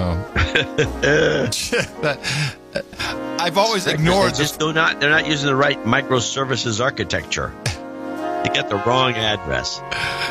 Coming to you from downtown Austin, Tejas, capital of the Drone Star State, FEMA region number 6 in the governmental maps. Luckily, no longer in the penitentiary. No, I'm in the Cludio in the common law condo. In the morning, everybody. I'm Adam Curry. And from northern Silicon Valley, where everybody is celebrating Earth Day. It is Earth Day. I'm John C. Dvorak. Until Thursday, remember us at Dvorak.org/NA for our value for value model. We need all the help we can get when we deconstruct once again. Until then, adios, mofos. I need a cab. Oh, there's one. Taxi!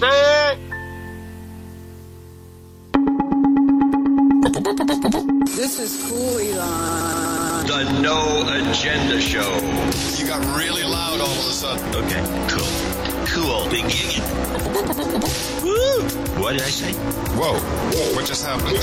What did you do? Did I go dead? Collusion. Grepcat. Open your mind. He's grepping. He's grepping a lot. Is it going to be amazing? It will be blah, blah, blah. Any collusion? I didn't do anything. Oh, yeah. Any collusion? Doesn't sound like you did anything. Don't touch it. Just jiggle the case. Any collusion? Collusion. Grepcat. Any collusion? Big gig. If you think I'm supposed to run, you gotta tell me. The year of the podcast. Oh, yeah. What a life. Big gig. Let me tell you something. You say the wrong thing, you don't get advertisers. You don't get advertisers, you're not on the air very long. Yeah. What?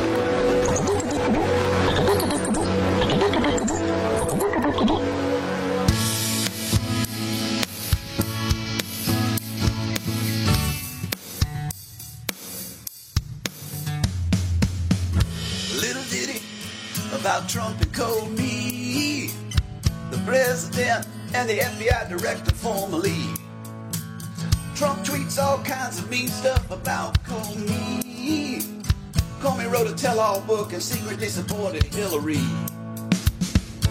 Oh yeah, they say life goes on.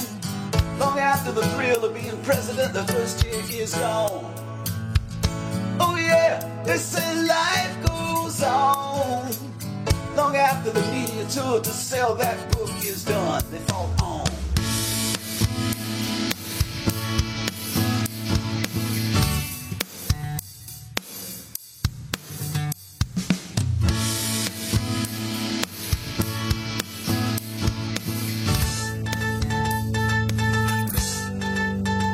There's a Starbucks hating on black guys. They tried to have a meeting, but had no intent to buy. There's a Starbucks, one of these black guys. He tried to use the bathroom, but they said he was denied. Oh well, they were asked to exit, but they both protested, so they got arrested.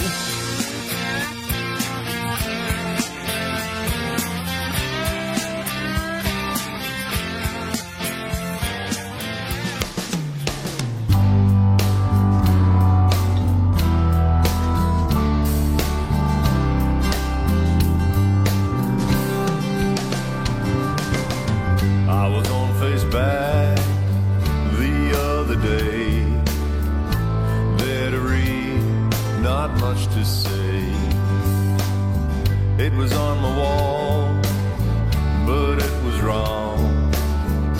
Set 'em straight, then I'd be gone. I gave the facts in my reference. Then half the world, they all took offense. Well, I'm just trying to build a bridge. Instead they checked my privilege. What's this guy who's middle-aged sends them in to fits of rage? I said go listen to No Agenda. They told me stick my Nancy dick into a blender. Blocked by a social justice warrior. I've no idea what I said to her. Blocked by a social justice warrior. Last things they said, I'm literally Hitler.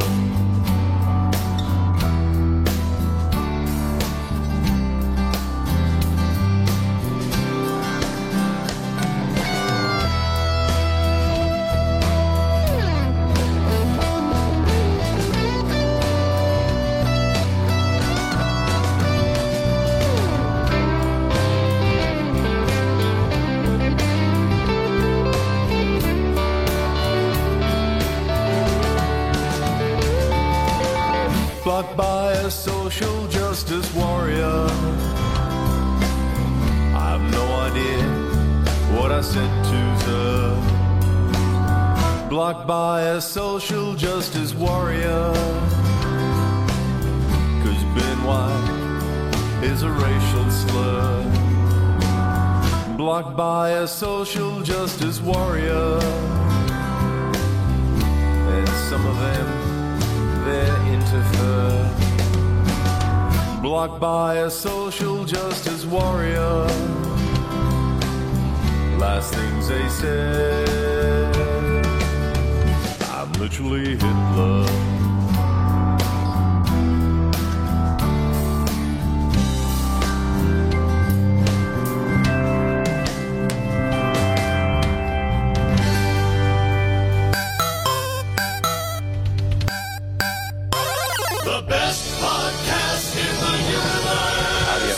Mofo. Dvorak.org/NA. There was a lot of butt squeezing.